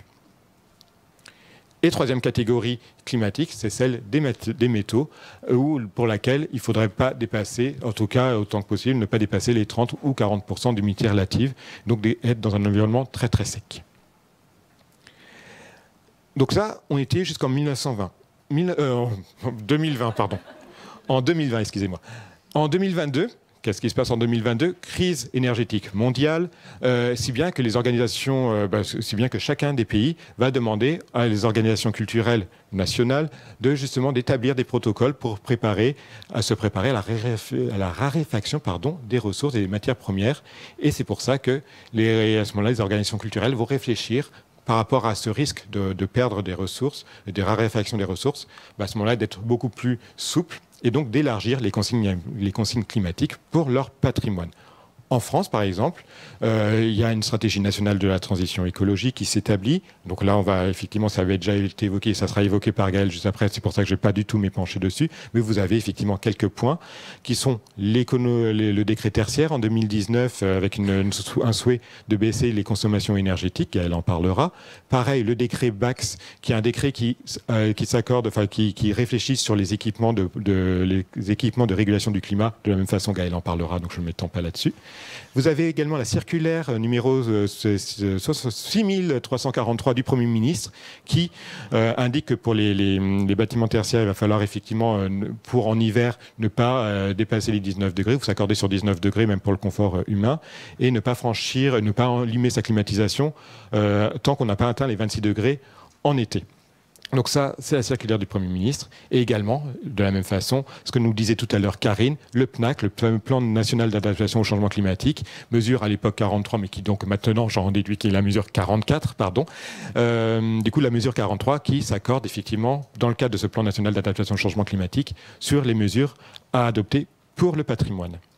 Donc, par rapport à ce qui se met en place en 2022, les différents services du ministère de la Culture vont publier des consignes auprès des établissements. Le service des musées de France va mettre en ligne en 2023, va publier fin 2022-2023 pour les musées des recommandations de suivi pour les équipements climatiques. Et à ce moment-là, dans ces documents-là, va indiquer qu'il faudrait, pour une plage climatique qui puisse être ajustable, ou en tout cas, on retrouve nos 40-60% d'humidité relative avec 2 degrés par jour à ne pas franchir, pour éviter effectivement de déstabiliser l'humidité relative. Avec une zone de prudence à ne pas franchir, qui seraient les zones qui risqueraient de basculer sinon en zone de fracture. Donc les régions de prudence, ça serait effectivement ne pas descendre en dessous de 35% d'humidité relative et ne pas dépasser les 65% d'humidité relative, avec ce souhait aussi de s'adapter à la saison, au gré des saisons, qui reprend la circulaire du Premier ministre avec les 19 degrés et les 26 degrés en été, avec une cible à 19 degrés du coup à atteindre autant que possible. De la même façon aussi, si les musées de France, je viens de l'évoquer, on a également la Direction de l'archéologie qui a publié un aide-mémoire technique, un document effectivement extrêmement bien conçu pour les projets de centres de conservation et d'études. Et vous avez alors un des tableaux extrêmement bien faits, très synthétique, très facile à lire, que j'ai essayé maladroitement en tout cas de résumer à travers cette diapositive. Donc c'était très succinct, mais je vous invite effectivement à vous rapporter à ce document.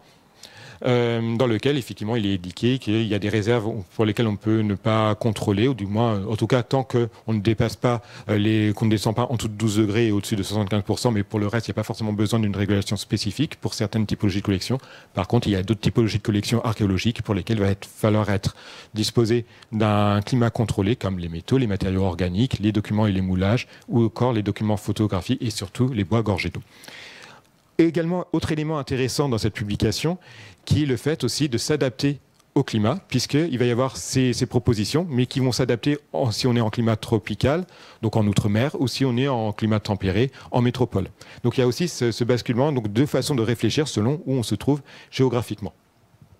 De la même façon, le service interministériel des Archives de France a également, dans son document Règles de base pour la construction et l'aménagement des bâtiments d'archives, établi des consignes, à savoir, effectivement, pour la température, être aux alentours de 16 degrés jusqu'à 23 degrés, tant qu'on ne dépasse pas, effectivement, 1 degré par jour et 2 degrés par semaine. Et effectivement, donc ça pour la température. Et pour l'humidité relative, 40-55%. Tant qu'on ne dépasse pas 5% par jour et par semaine, ce qu'on avait déjà évoqué dans la deuxième partie. On le retrouve à travers les différentes ressources du ministère de la Culture. Pour ce qui concerne effectivement les services et la sous-direction des monuments historiques et des sites patrimoniaux, par principe, les monuments historiques n'ayant pas de système de régulation, il est difficile justement pour le coup d'adapter et de donner des consignes climatiques puisqu'on ne pourra pas les adopter. C'est pour ça qu'il est très difficile de suggérer des consignes pour les monuments historiques. Mais par contre, on sait que dans les années 2010, notamment dans le monde anglo-saxon, il y a eu des tests, des expérimentations qui ont été faites dans différents monuments historiques européens, en Angleterre, au Danemark, si bien qu'en fait, par rapport à aux réflexions qui ont été entamées dès les années 2010, des stratégies plutôt que des mesures et plutôt des consignes fixes ont été proposées comme gérer un des deux paramètres, soit la température, soit l'humidité relative, éventuellement des humidificateurs ou des déshumidificateurs uniquement, si l'espace le permet, s'il est assez contraint, s'il est assez fermé et étanche, ou sinon un des réglages de la température, beaucoup plus économique que les réglages de l'humidité relative, ce qu'on va appeler des chauffages de conservation. On était donc en 2022, entre 2022 et 2023. Qu'est-ce qui se passe depuis 2023 par rapport aux consignes de prêt à l'international? Puisque si tout le monde est soumis, notamment en Europe, soumis aux mêmes problématiques de crise énergétique, c'était mondial, enfin je dis en Europe, mais dans le monde entier, du coup, comment vont se passer les prêts internationaux? Donc par rapport à cette crise énergétique en 2022, forcément, chaque pays va adopter ses propres consignes à l'échelle nationale.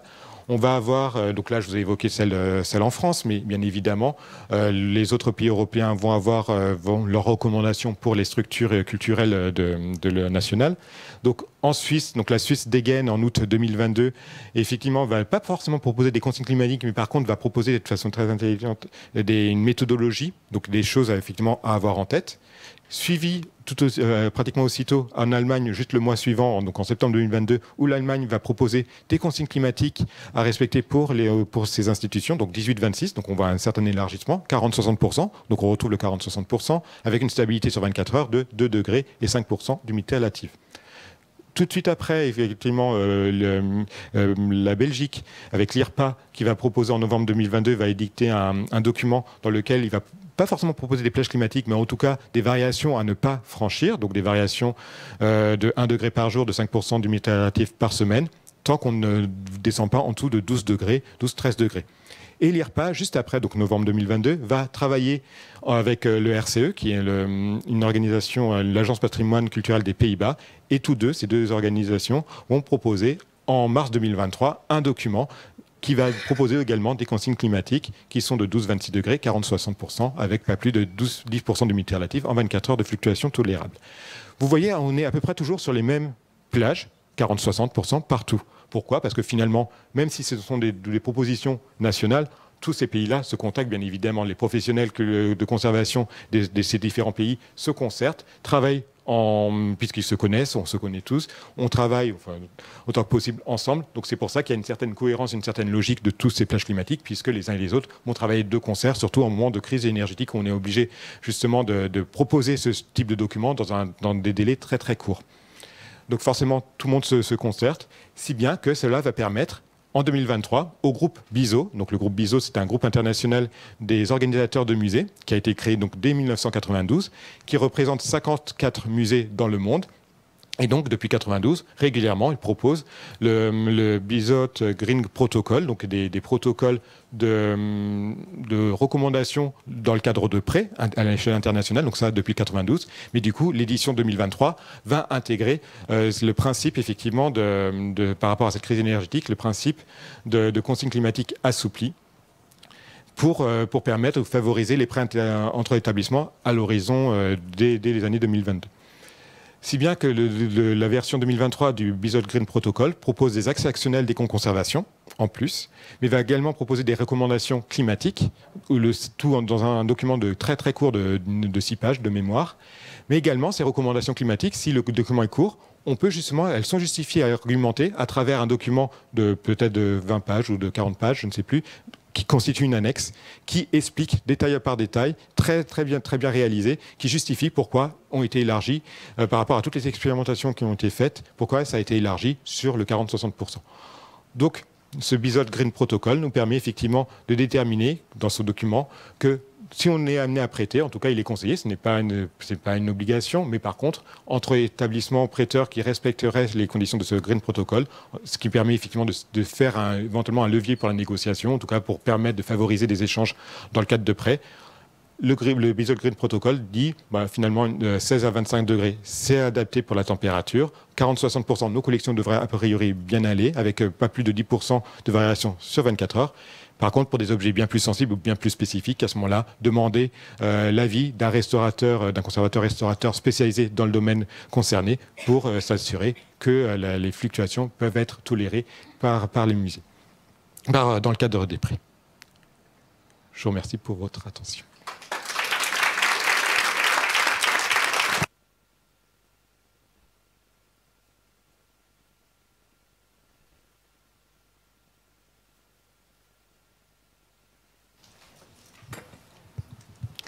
Alors, merci beaucoup, Jocelyn, pour cette dernière présentation. On est parfaitement à l'heure, bravo. Est-ce que vous avez une ou deux questions avant qu'on aille prendre un petit café, ou on garde ça pour la fin de la matinée? C'est comme... Vous avez... Si, il y a une question. Agnès, merci.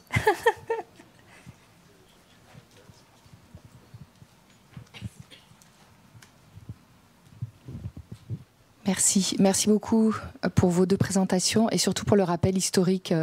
Je pense que c'est très important de voir de là où on vient et où on va par rapport à ces histoires de critères de définition des plages climatiques. J'avais une question par rapport justement à tous ces chiffres-là. Il y a une chose dont vous n'avez pas, enfin vous l'avez pas cité, ou alors j'ai pas fait attention, c'est qu'en fait, moi je pense par exemple aux études qui ont été faites par l'Image Permanence Institute à Rochester, où eux, ils expliquent que les objets se mettent en équilibre avec leur environnement en température et en humidité relative, mais qu'ils ne se mettent pas aussi rapidement en équilibre en fonction de la température ou de l'humidité relative. Que par exemple, la température, si on a un objet qui est posé sur une table hygroscopique, il va se mettre en équilibre en température au bout de 6 heures à peu près. Et pour l'humidité relative, ça peut être beaucoup plus long. Et donc, quand on donne toutes ces recommandations, il faut aussi, je pense, prendre en compte ou rappeler que quand les objets sont enfermés dans des boîtes ou dans des armoires ou ce genre de choses, les plages ou en tout cas les variations sur 24 heures, elles sont... on peut les élargir, 10% c'est pas choquant, 5% pour l'humidité, pour la température aussi, puisqu'il y a des barrières qui empêchent les objets de se mettre en équilibre. Je voulais juste rajouter ça comme subtilité par rapport à tout ce qui a été dit. Merci. Merci beaucoup Agnès. Je ne sais pas s'il y a une autre réaction ou si on se prend une petite pause. Ok, eh ben, je vous propose 10 minutes de pause. Donc vous avez, je pense, à peu près tous vu que ça se passe en face, de l'autre côté. Pour les gens qui sont installés sur des chaises, il reste quelques places dans les fauteuils, peut-être un peu plus confortables de l'auditorium. Donc n'hésitez pas à venir jeter un coup d'œil. Et donc on se retrouve ici dans 10 minutes à 11h40 pour la prochaine intervention. Merci beaucoup.